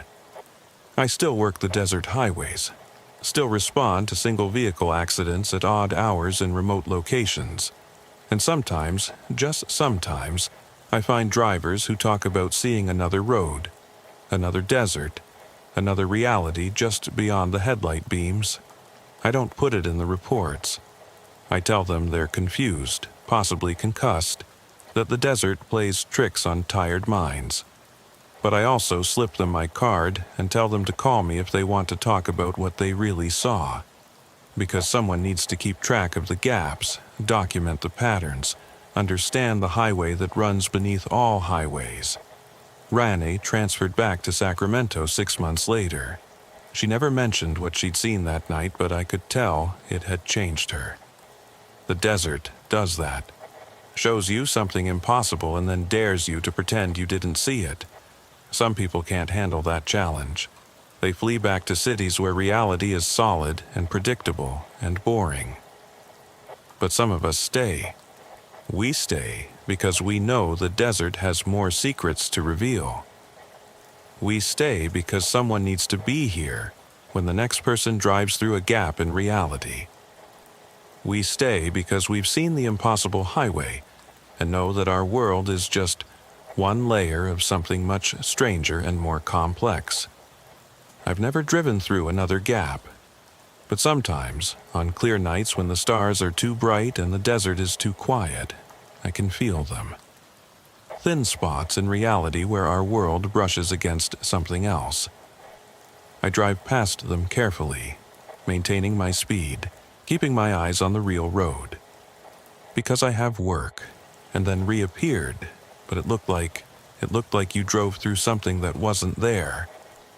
I got out of the car on unsteady legs, my mind trying to process what I'd experienced. The rational part of me wanted to dismiss it as a hallucination, maybe carbon monoxide from the damaged engine, maybe something in the desert air. But I could still taste that copper ozone flavor, could still hear the echo of those 1,000 voices from the radio, could still see that impossible highway when I closed my eyes. We need to Baker Act her, Rane was saying. She's clearly having a psychiatric emergency, and you might need to be evaluated too. You're not making sense. But I was looking at Temperance, who was calmly gathering her notebooks, her equipment, her 3 years of research. She wasn't insane. She was probably the sanest person I'd ever met, because she'd seen something impossible and had responded by trying to understand it rather than deny it. The next gap opens in 4 days, she told me. Mile marker 51, 300 yards northeast, 2:17 a.m. I'm going back for my sister. You could come with me. 2 people would be safer than 1. I wanted to say yes. Part of me, the part that had always been drawn to the mysteries of the desert, wanted to go back to that impossible highway and explore it properly. But the paramedic in me, the part that was responsible for saving lives in the real world, knew I couldn't. We have to take you to the hospital, I told her. It's protocol for altered mental status after an accident. She nodded, unsurprised. I know, but I'll discharge myself within 24 hours, and in 4 days I'll be back, with or without help. We transported her to the hospital in Barstow, a quiet ride with no mention of what we'd experienced. The official report stated that we'd found her confused but cooperative after a single vehicle accident, possibly suffering from exhaustion and dehydration. No mention of impossible highways or gaps in reality, or the 3 minutes that had felt like hours. But I kept her card, and 4 days later, at 2:17 a.m., I was parked at mile marker 51, watching the desert with my headlights off. I didn't see Temperance, didn't see any gap opening, didn't see anything unusual at all. Either she'd been wrong about the timing, or she'd found another way in. Or maybe the whole thing had been a shared hallucination after all. A week later, the news reported that 2 women had been found walking along Highway 127, disoriented but unharmed. Temperance Shaw and her sister Rebecca missing for 5 years. Neither could adequately explain where they'd been, and both were hospitalized for psychiatric evaluation. But before they were taken away, Temperance caught my eye at the scene and smiled that same satisfied smile. She'd done it. She'd found her sister on that impossible highway and brought her home. And in that moment, I understood that the desert held secrets that our medical training, our scientific understanding, our rational minds could never fully grasp. There were gaps in reality, places where the normal rules didn't apply, and sometimes people fell through them. Most never found their way back. But a few, the ones who were brave enough, or crazy enough, or desperate enough to map the impossible, could navigate those gaps and return. I still work the desert highways, still respond to single vehicle accidents at odd hours in remote locations, and sometimes, just sometimes, I find drivers who talk about seeing another road, another desert, another reality just beyond the headlight beams. I don't put it in the reports. I tell them they're confused, possibly concussed, that the desert plays tricks on tired minds. But I also slip them my card and tell them to call me if they want to talk about what they really saw. Because someone needs to keep track of the gaps, document the patterns, understand the highway that runs beneath all highways. Rani transferred back to Sacramento 6 months later. She never mentioned what she'd seen that night, but I could tell it had changed her. The desert does that. Shows you something impossible and then dares you to pretend you didn't see it. Some people can't handle that challenge. They flee back to cities where reality is solid and predictable and boring. But some of us stay.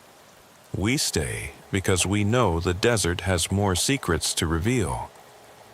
We stay because someone needs to be here when the next person drives through a gap in reality. We stay because we've seen the impossible highway and know that our world is just one layer of something much stranger and more complex. I've never driven through another gap, but sometimes, on clear nights when the stars are too bright and the desert is too quiet, I can feel them. Thin spots in reality where our world brushes against something else. I drive past them carefully, maintaining my speed, keeping my eyes on the real road. Because I have work to do in this world, lives to save, calls to respond to. But I know they're there, the gaps, the other highways, the places where desperate people search for lost loved ones and sometimes, against all odds and logic and reason, find them. This is my territory, these are my highways. And somewhere out there, running parallel to the roads we know, is a network of impossible paths that connect to places we're not meant to go. Temperance proved you could navigate them and return. But at what cost? She and her sister were never quite the same, never quite solid, like part of them had been left behind on that other highway. They moved away eventually, disappeared into normal lives in normal places. But I know they still dream of that impossible road. Because once you've driven it, once you've felt the wrongness of that other desert, you can never fully return to believing the world is what it seems. The radio crackles. Another call. Another accident.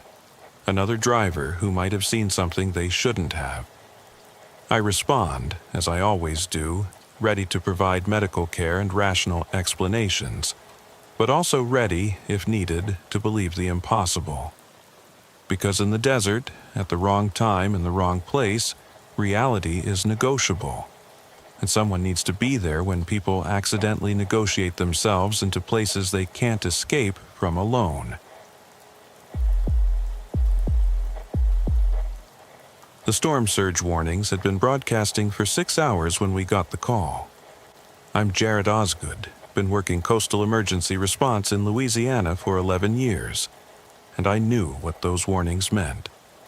Not just flooding, but the kind of water that doesn't care about human plans or preparations. My partner, Delphine Kittredge, was already suiting up in water rescue gear when dispatch came through the radio. Unit 31, respond to 1847 Bayou Road for wellness check. Peregrine Lyle, age 67, has not evacuated despite mandatory orders. Neighbor reports lights still on in the residence. Be advised, water levels rising rapidly in that sector. Delphine looked at me with those sharp green eyes of hers, the ones that had seen too many hurricanes to be surprised by anything anymore. Bayou Road's already at 2 feet according to the gauges, she said. It'll be 4 by the time we get there. The rain hammered our ambulance like bullets, each drop a small fist trying to punch through the windshield. The wipers couldn't keep up, turning the world outside into an impressionist painting of grays and blacks. The emergency lights reflected off the water that was already claiming the streets, turning everything into a kaleidoscope of red and blue. Peregrine Lyle, I said, testing the name. You know him. Delphine nodded, her hands steady on the wheel despite the ambulance hydroplaning every few seconds. Everyone knows Peregrine. Lives in that old plantation house that's been in his family since before the Civil War. He never evacuates. Says the house has survived worse. But this wasn't just worse. This was different. The storm had stalled offshore, spinning in place like it was waiting for something. The meteorologist couldn't explain it. Hurricanes weren't supposed to just stop and spin in place for 12 hours, dumping rain like the sky had opened a vein. The industrial district was already underwater. The cemetery had become a lake with headstones poking through like fingers. And Bayou Road, where Peregrine Lyle lived in his ancestral home, was turning into a river that remembered when it used to own this land. We had to abandon the ambulance 3 blocks from the house. The water was too deep, too fast, carrying debris that could punch through our windshield like tissue paper. We waded in, the water cold and thick with things I didn't want to identify. The current tried to knock us down with every step, and I could feel things brushing against my legs, some of them solid, some of them not. There, Delphine pointed through the rain. The house rose from the water like a ship, 3 stories of antebellum architecture that had no business still standing. The first floor was completely submerged, but lights flickered in the upper windows. Not electric lights, the power had been out for hours. These were candles, dozens of them, creating a warm glow that seemed to push back against the storm. We waded to the porch, now underwater, and found the front door open. Not forced open by the water, but deliberately opened, like someone was expecting guests. The inside was a disaster of floating furniture and destroyed memories. Family portraits bobbed in the water, their painted eyes seeming to follow us as we waded through what had once been a grand foyer. "Mr. Lyle," I called out. "Peregrine. We're paramedics. We're here to evacuate you." A voice drifted down from upstairs, calm and measured, like we were arriving for tea rather than rescue. "Up here, second floor. Do come up, though mind the third step. It's been loose since 1987. The staircase was still solid, built from cypress that had learned to resist water centuries ago." We climbed carefully, our boots squelching with each step, leaving puddles that immediately began dripping through to join the flood below. The second floor was dry, but only just. Water was seeping through the floorboards, creating dark stains that spread like blood. Peregrine Lyle sat in a wingback chair in what must have been a library. He was thin, almost skeletal, with white hair that reached his shoulders and eyes that were the same gray as the storm outside. He wore a three-piece suit that looked older than me, and he was writing in a leather journal, completely calm despite the house groaning around him like a dying whale. "Mr. Lyle," Delphine said gently, "we need to get you out of here. The house won't hold much longer."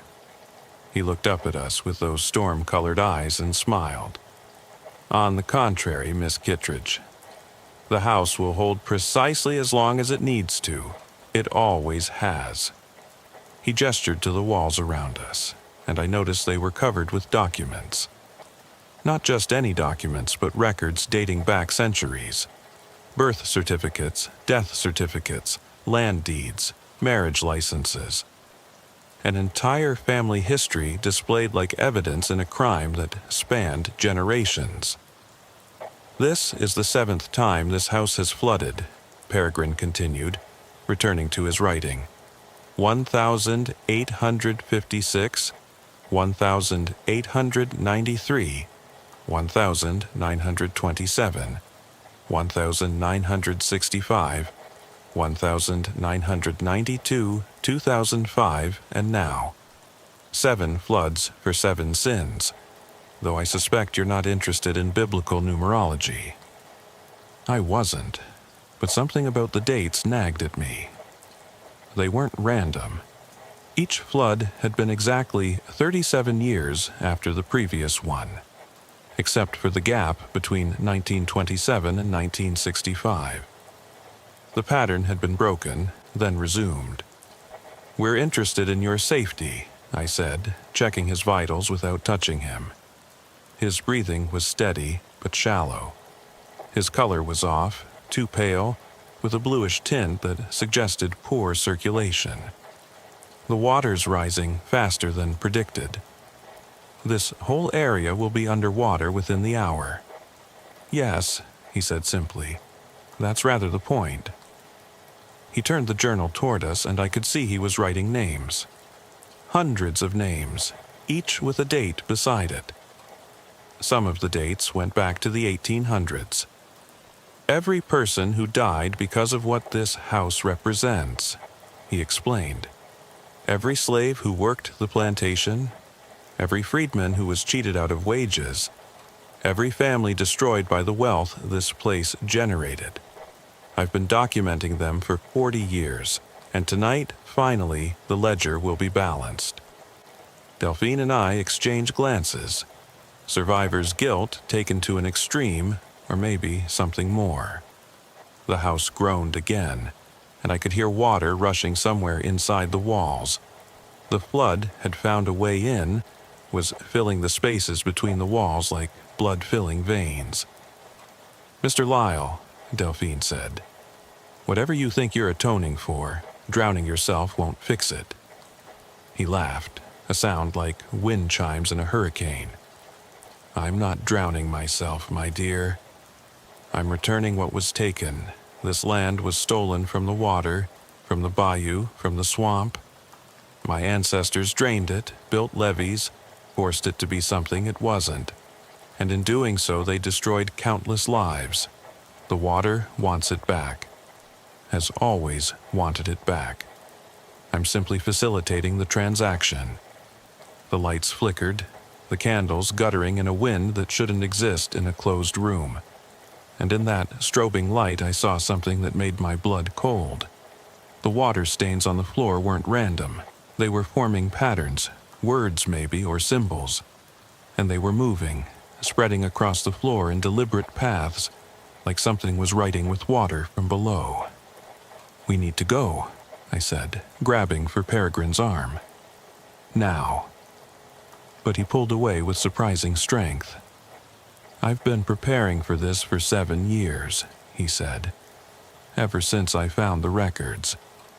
Do you know what this house is built on?" I didn't want to know, but Delphine answered. "The old Acadian settlement. Before the plantation, before the Spanish, before any of it." Peregrine nodded approvingly. A village of people who knew how to live with the water, not against it. My ancestors burned it down, built this monument to human arrogance on the ashes, and now the water is reclaiming what was always its own. The house lurched suddenly, tilting at an angle that shouldn't be possible. Through the windows I could see that the water outside wasn't behaving like floodwater should. It was rotating around the house, creating a whirlpool with the building at its center. "That's impossible," I breathed. Peregrine stood up, his movements fluid despite his apparent age. Nothing's impossible during a flood. The normal rules don't apply when the water takes over. Haven't you noticed? Your radios don't work. Your phones are dead. Time moves differently here. We've been talking for 5 minutes, but check your watch. I looked at my watch and felt my stomach drop. We'd been in the house for an hour. How was that possible? We'd only climbed the stairs and had a brief conversation. "The water changes things," Peregrine said, walking to the window. "It remembers what this land was before humans tried to control it. And sometimes, during floods like this, it tries to restore things to their original state." The water was rising faster now, seeping through the floor in earnest. But it wasn't just water. There were things in it, shadows that moved independently, shapes that might have been fish or might have been something else, and sounds, voices almost, speaking in languages that predated French, Spanish, or English in these lands.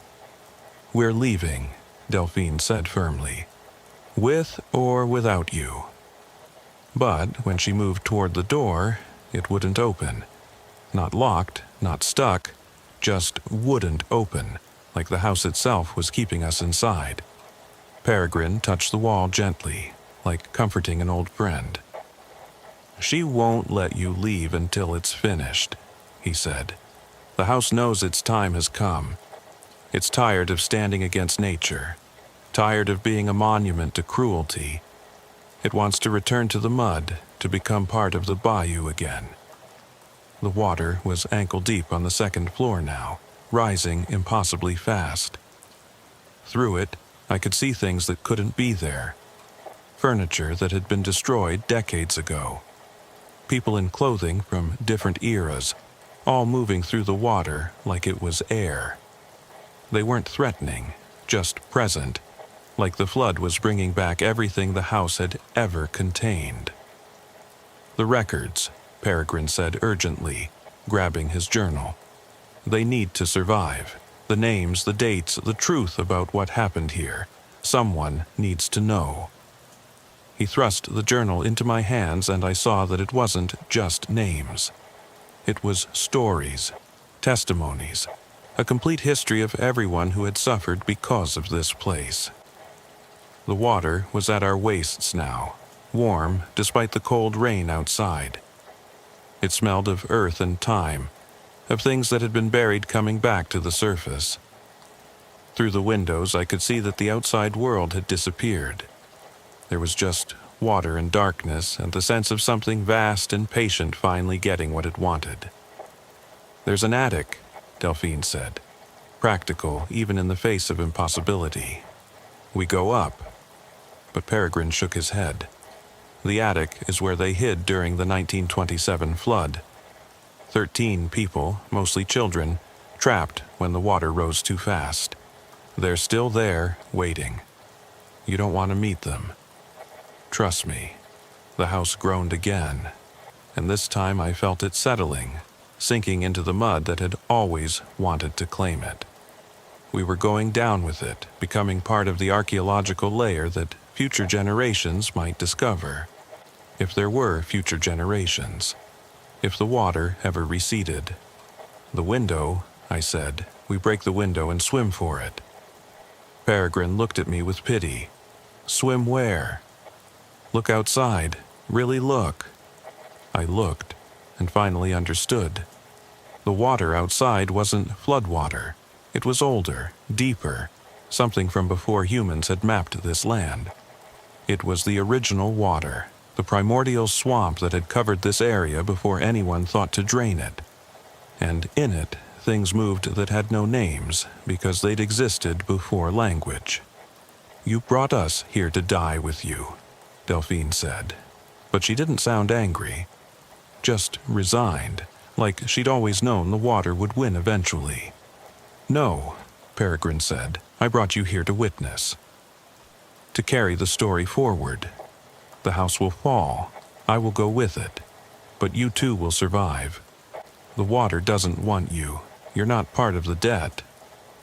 As if responding to his words, the door suddenly swung open. Beyond it, impossibly, was our ambulance, sitting in 3 inches of water on a perfectly normal street. The storm was still raging, but it was just a storm, not the thing we'd been experiencing. Go, Peregrine said. Take the journal. Tell them what happened here. Tell them the water remembered and the debt was paid. We wanted to stay, to pull him out, to do our job as paramedics. But the house was already dissolving around us, walls becoming translucent, showing the swamp that had always been underneath.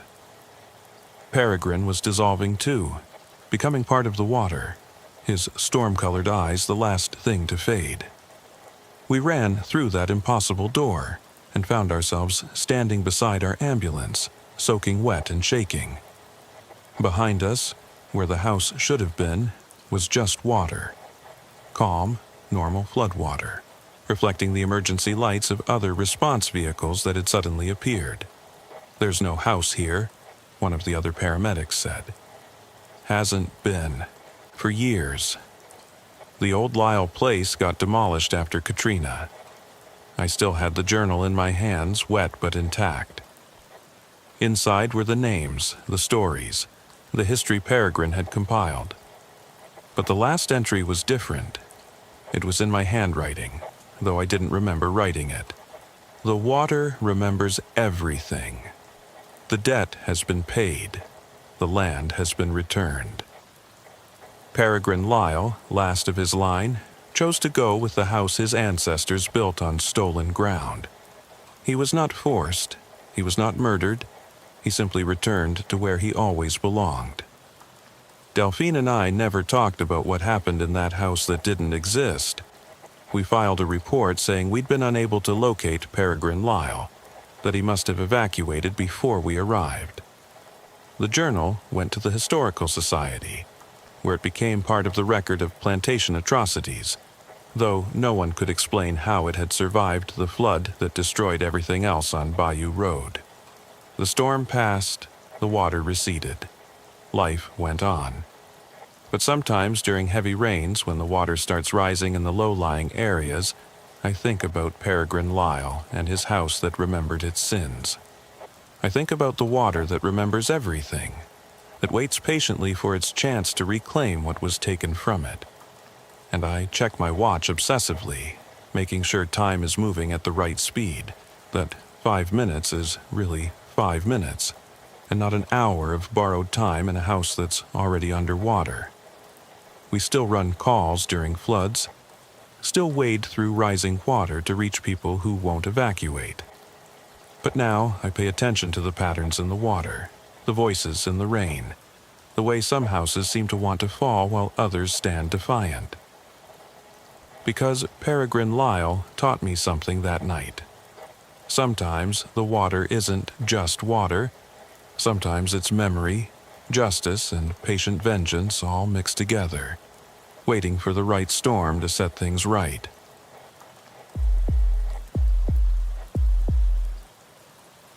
The call came in at 9:23 p.m. on a Thursday that felt like it had already lasted a week. I'm Caius Merriweather, and I've been running emergency calls in Manhattan for 8 years. You'd think, after all that time, nothing would surprise me anymore. You'd be wrong. My partner, Ione Blackwell, was checking equipment in the back of the rig when dispatch crackled through with the kind of address that made every paramedic in the city groan. Unit 19, respond to the Wessex Tower, 485 Park Avenue, 57th floor. 68-year-old male, possible cardiac event. Be advised, building reports intermittent elevator failures. May need to coordinate with fire for high-angle rescue. Ione's head appeared through the window between the cab and the patient compartment. 57th floor, with busted elevators. She'd only been working Manhattan for 6 months, transferred from Baltimore, where the tallest building she'd had to climb was maybe 12 stories. Welcome to Vertical Response, I said, throwing the rig into drive. Hope you've been keeping up with your cardio. The Wessex Tower was one of those ultra-luxury residential buildings that had sprouted across Manhattan in the last decade. 82 floors of glass and steel that scraped the sky and cast shadows over half of Midtown. The kind of place where a studio apartment cost more than most people made in a lifetime. The kind of place where the rich went to be closer to heaven, or at least farther from the rest of us. We pulled up to find the building's private security already waiting for us at the entrance. That was never a good sign. These places usually tried to handle everything internally, keeping their residents' problems out of the public eye. If they were meeting us at the door, something was seriously wrong. Elevator's been acting up all day, the security chief, a thick-necked man named Morrison, explained as he led us through a lobby that looked like it had been lifted from Versailles. We've had 3 different repair crews in, but they can't find the problem. Sometimes it works fine, sometimes it stops between floors, sometimes it goes to floors nobody called it to. He paused at the elevator bank, where a sign reading, "Out of order," had been taped over with another sign reading, "Use at own risk." "And you want us to use this death trap to get to the 57th floor?" Ione asked, her voice incredulous. Morrison shrugged. "It's that or the stairs. Your patient is Ambrose Keene, penthouse 57A. He called 911 himself about 15 minutes ago, said he was having chest pains and couldn't breathe.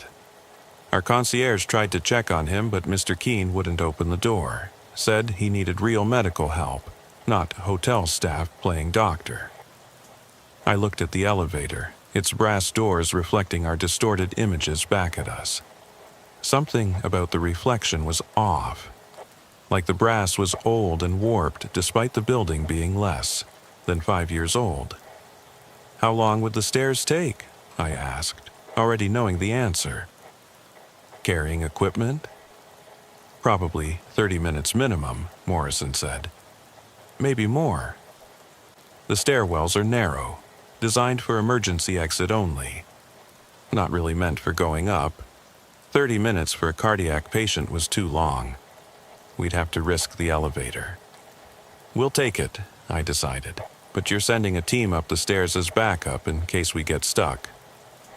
Morrison nodded and radioed his team while Ione and I loaded our equipment into the elevator. The jump bag, the cardiac monitor, the drug box, the portable oxygen. Everything we'd need if Ambrose Keene was really having a heart attack, and everything that would weigh us down if we had to carry it up 57 floors of stairs. The elevator doors closed with a sound like a sigh, and immediately I felt something wrong. The air inside was too thick, like breathing through wet cotton. The lights flickered in a pattern that seemed almost deliberate, like Morse code spelling out a warning I couldn't read. And there was a smell, sweet and cloying, like flowers left too long in a vase. "This thing feels older than the building," Ione muttered, running her hand along the wood paneling that lined the elevator walls. She was right. The wood was scarred and worn, with initials carved into it that looked decades old. JH 1987, ML 1962, DR 1973. Dates that were impossible if the building was really only 5 years old. The elevator began to rise, but the movement felt wrong. Not the smooth acceleration of modern elevators, but a jerky, uncertain climb, like something was pulling us up by hand. The floor indicator above the door showed our progress. 5, 8, 11, but then it jumped to 23, then back to 14, then to 31. "What the hell?" Ione said, watching the numbers dance. "Morrison said it was malfunctioning, but this is—" She was cut off as the elevator suddenly stopped. Not a gradual deceleration, but an immediate halt that sent us stumbling. The lights went out completely for a moment, then came back on, but dimmer, older somehow, like we were seeing by gaslight instead of the electricity. The floor indicator showed 27, but when the doors opened, the hallway beyond didn't look like it belonged in a luxury building. The walls were water-stained. The carpet was a moldy green that might have been fashionable in the 1970s, and the air smelled of cigarette smoke and decay. "This isn't right," I said, hitting the door close button. But the doors wouldn't close. They shuddered, trying to come together, but something was blocking them. Something we couldn't see. "We need to get out," Ione said, her hand moving to her radio. But the radio was dead, just static that sounded like whispers in a language I didn't recognize. Our phones showed no signal, their screens flickering between the normal display and something else. Text messages we'd never received from numbers that didn't exist. I stepped out into the hallway, and immediately the wrongness intensified. The hallway stretched in both directions farther than it should have, with more doors than any floor plan would allow. The numbers on the doors were wrong too. 2743, 2799, 27-X, 27-null. Mathematics that didn't belong in physical space. "We need to find another way up," I said, looking for a stairwell sign. But the signs on the walls weren't in English anymore. They weren't in any language I recognized, just symbols that hurt to look at directly. Ione grabbed my arm. "Caius, look." She was pointing at one of the doors, 27-13, which was slightly open. Through the gap, we could see into an apartment that shouldn't exist. The furniture was from different decades all mashed together. A Victorian sofa next to a 1960s television playing static next to a modern laptop that was somehow running, despite not being plugged in. And standing in the middle of it all was a man in a paramedic uniform. But the uniform was wrong. Outdated, the kind they'd worn in the 1980s. He turned to look at us, and his face was familiar but impossible. It was me, but older, grayer, with eyes that had seen too much. "You shouldn't be here yet," the other me said. "It's not your time. You need to get to Keene before the building takes him completely." Before I could respond, the door slammed shut, and when Ione tried to open it again, it was locked. The brass nameplate that had read 27-13 now showed a family name, the Merriweathers. My name. My family name on a door in a building where I'd never lived, on a floor that shouldn't exist. "The elevator," Ione said, pulling me back. "We need to get back in the elevator." But when we turned around, the elevator was gone. Where it had been was just a wall, solid and unbroken, like it had never been there at all. We were trapped on a floor that shouldn't exist in a building that was somehow more than just a building. "The stairs," I said, trying to stay calm. "There have to be stairs." We found them at the end of the impossible hallway, behind a door marked with symbols that seemed to shift when we weren't looking directly at them. The stairwell was narrow and dark, lit by emergency lights that flickered like candle flames. As we climbed, I could hear voices echoing from above and below. Some of them sounded like they were calling for help. Others sounded like they were warning us to go back. On the landing between what should have been floors 29 and 30, we found graffiti that made my blood run cold. It was a list of names and dates, all paramedics and EMTs, all who had apparently died in this building. But that was impossible. The building was only 5 years old, and I knew for a fact that no emergency responders had died here. "Look at the dates," Ione whispered. The deaths were spread across 50 years, some dating back to the 1960s, all in a building that had been constructed in 2019. At the bottom of the list, in fresh ink that was still wet, someone had written, "Caius Merriweather, pending. Ione Blackwell, pending." "We need to keep moving," I said, though my legs felt like they were made of lead. The stairs seemed to go on forever, turning and climbing through dimensions that didn't match the building's exterior. Sometimes we'd climb up and find ourselves on a lower floor number. Sometimes we'd pass the same landing multiple times, each time with slight differences, like we were moving through alternate versions of the building. On what the door claimed was floor 43, we heard the elevator ding. The doors opened in the wall where no elevator shaft should be, and inside was Morrison, the security chief. But he looked different. Older, his uniform from a different era, his eyes hollow and unfocused.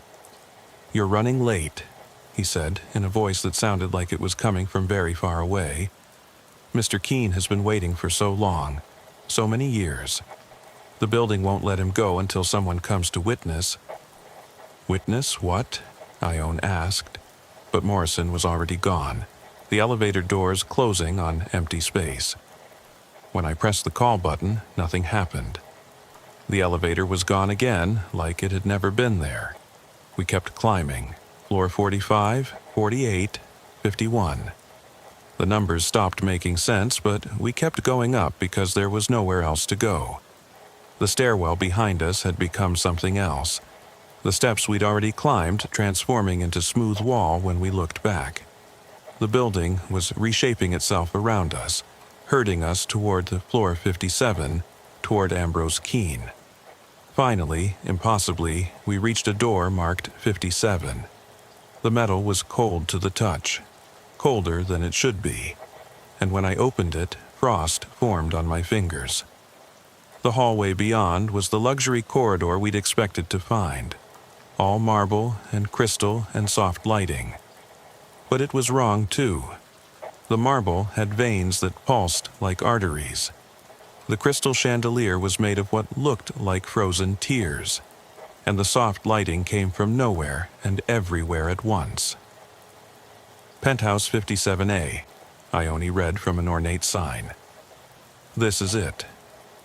The door to the penthouse was open, spilling warm light into the cold hallway. Inside, we could hear classical music playing, something baroque and complicated. We entered carefully, our equipment suddenly feeling inadequate for whatever we were about to find. The penthouse was enormous, the kind of space that shouldn't be possible given the building's footprint. Floor-to-ceiling windows showed views of Manhattan from angles that didn't exist, showing the city at different times of day and night simultaneously. And in the center of it all, in a leather chair that looked like a throne, sat Ambrose Keene. He was thin to the point of emaciation, his expensive suit hanging off him like it was draped on a skeleton. His skin was pale, almost translucent, and I could see his veins pulsing with something that wasn't quite blood. His eyes were open but unfocused, staring at something beyond the physical space of the room. "Mr. Keene?" I approached slowly, setting down my equipment. "We're paramedics." "You called for help?" His head turned toward me with a movement that was too smooth, too mechanical, like a doll on a pivot. When he smiled, his teeth were too numerous, filling his mouth in rows like a shark's. "Finally," he said, his voice layered like multiple people speaking in unison. "I've been waiting so long." Since 1962, when the building first called to me. "The building wasn't built until 2019, Ione said, but even as she said it, we both knew that wasn't entirely true. The building existed in 2019, but it also existed in 1962 and 1873, and possibly times that hadn't happened yet. It was a nexus, a point where different times and realities pressed against each other. "The building is older than time," Ambrose said, standing up with movements that defied anatomy. His joints bent in directions they shouldn't, his body unfolding like origami in reverse. "It was here before the city, before the island, before humans walked upright. It just wears different faces in different eras. This is its current face, but underneath it's always been the same structure." He walked to the window, and I noticed he didn't have a reflection in the glass. Neither did Ione. Neither did I. The windows showed the city, but not us, like we had already ceased to exist in the normal world. "Every building in Manhattan is just an echo of this one," Ambrose continued. "Every skyscraper, every tower, they're all trying to recreate what this building has always been. A connection between the earth and the sky, the living and the dead, the real and the impossible."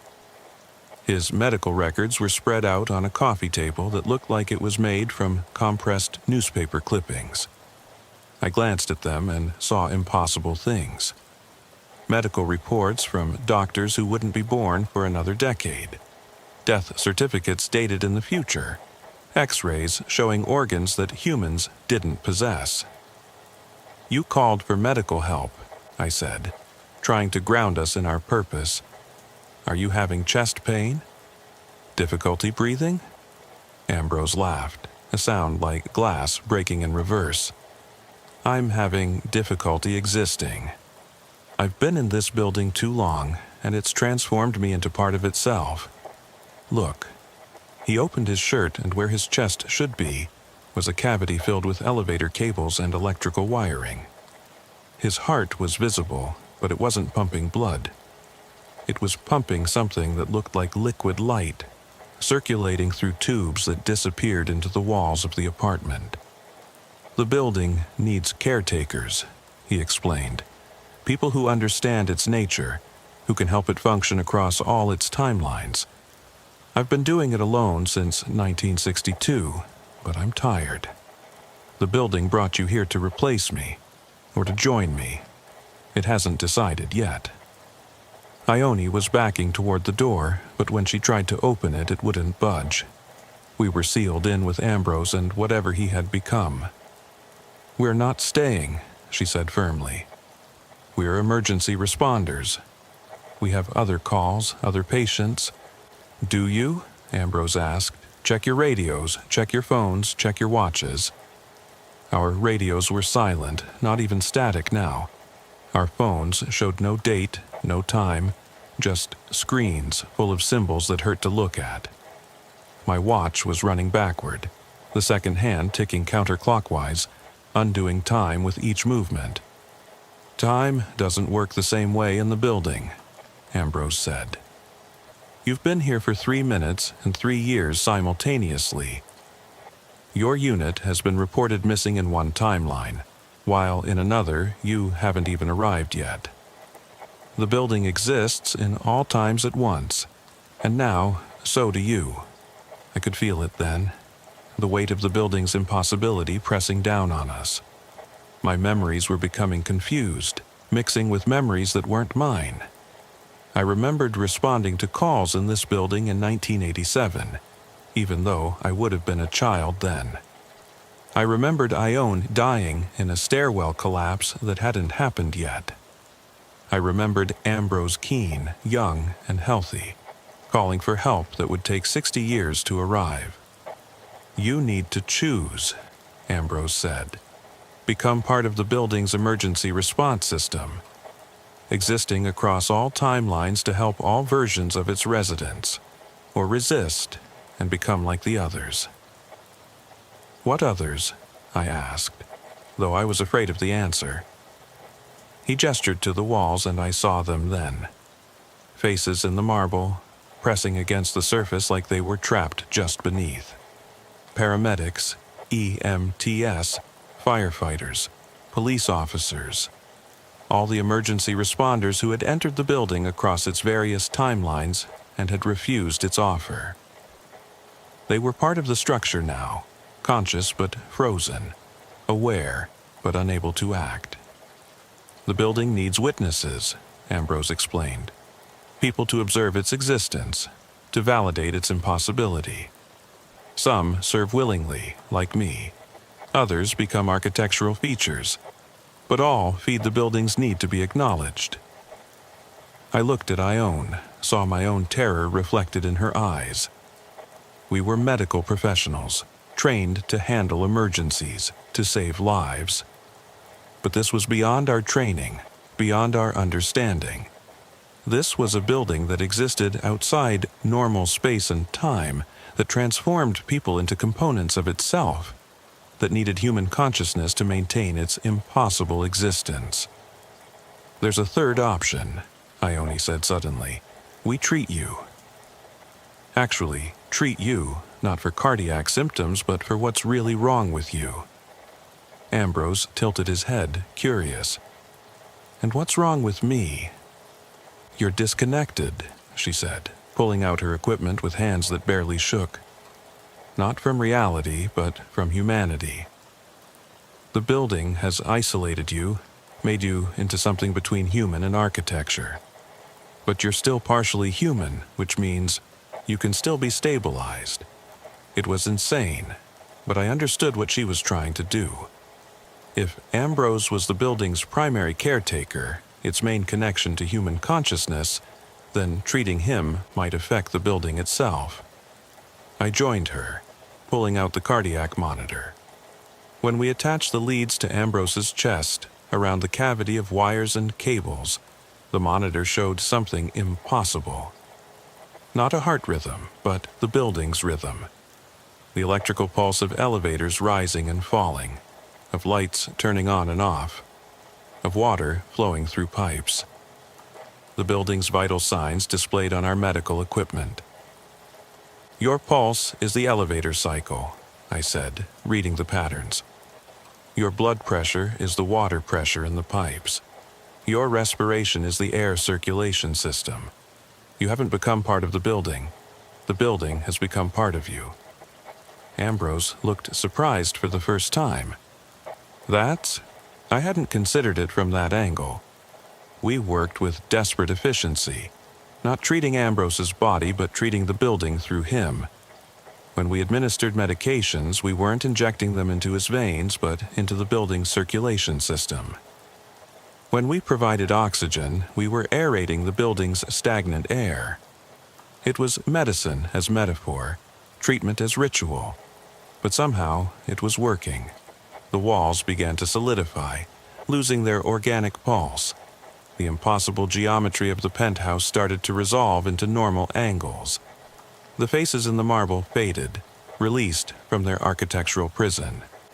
"You're separating us," Ambrose said, and he sounded both terrified and relieved.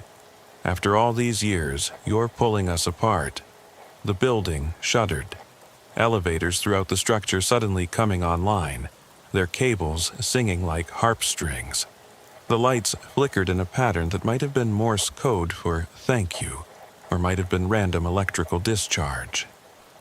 Time reasserted itself, our watches spinning forward to show 10:47 p.m., only an hour and 24 minutes since we'd received the original call. Ambrose collapsed back in his chair, and when he opened his shirt again, there was just an old man's chest, scarred but human. His pulse was rapid but regular, his blood pressure high but not critically so. He was having a cardiac event, a real one this time, brought on by the stress of being suddenly separated from the building he'd been bonded to for decades. We treated him with normal protocols then. Aspirin, nitroglycerin, oxygen. Real medicine for real symptoms. As we worked, the penthouse continued to normalize around us. The windows showed only one view of Manhattan, the correct one for a Thursday night in the present. The walls were just walls, the floor just marble, the air just air. The building, Ambrose gasped as we prepared him for transport. It's dying without me. Can't you feel it? I could feel something, a sadness in the structure around us, like the building was mourning the loss of its human component. But it wasn't dying. It was just becoming ordinary again, returning to its mundane existence as an expensive apartment building instead of a temporal anomaly. The elevator arrived when we called it, perfectly normal, carrying us smoothly down to the lobby where our backup was waiting. They'd been about to storm the stairwells, thinking we'd been trapped for over an hour. Morrison, the normal Morrison from the correct timeline, helped us load Ambrose into the ambulance. "Strange thing," he said as we prepared to leave. "The elevators all started working perfectly about 5 minutes ago. Whatever was wrong with them just fixed itself." We transported Ambrose to Mount Sinai, where he was admitted for cardiac observation. He would recover, the doctors said, though he seemed confused about where he was and kept asking about buildings that didn't exist. Or maybe buildings that existed in timelines we couldn't access anymore. Ione and I never talked about what happened on the floors that shouldn't have existed, in the times that weren't our time. But sometimes when we pass the Wessex Tower on other calls, we see things. Shadows in windows of floors that the building supposedly doesn't have. Elevator lights indicating cars traveling to impossible destinations. And sometimes late at night when the city is quiet, I swear I can feel the building calling. Not just the Wessex, but all the tall buildings, all the skyscrapers that pierce the sky like needles. They're all connected somehow, all part of something larger and older than the city itself. They need caretakers, witnesses, people to acknowledge their impossible existence. But we resist. We stay grounded in the normal world, treating normal medical emergencies, pretending we never learned that some buildings are more than just steel and glass. We pretend we don't know that some structures exist in multiple timelines simultaneously, that some elevators travel through more than just vertical space, that some penthouses are gateways to architectural impossibilities. This is my city. These are my buildings. And somewhere in them, in the spaces between floors, in the moments between elevator stops, in the walls between apartments, existence itself is negotiable. Some people, like Ambrose Keene, negotiate themselves into something beyond human. Others, like Ione and me, pull them back before they're lost completely. We're not just paramedics. We're anchors, keeping people tethered to consensual reality when the buildings try to claim them. It's not in our job description, but it's become part of what we do. Because in a city of 8 million people and countless buildings, someone has to stand between humanity and architecture, making sure the structures that shelter us don't consume us entirely. The radio crackles. Another call, another high-rise, another patient on an impossible floor. We respond, as we always do, carrying our medical equipment and our knowledge that sometimes treating a patient means treating the building they've become entangled with. And always, we take the stairs when we can. because elevators in Manhattan don't always go where they claim they're going. Sometimes they travel through time, through dimension, through states of existence that have no names. And once you've ridden one to a floor that shouldn't exist, you can never quite trust them again.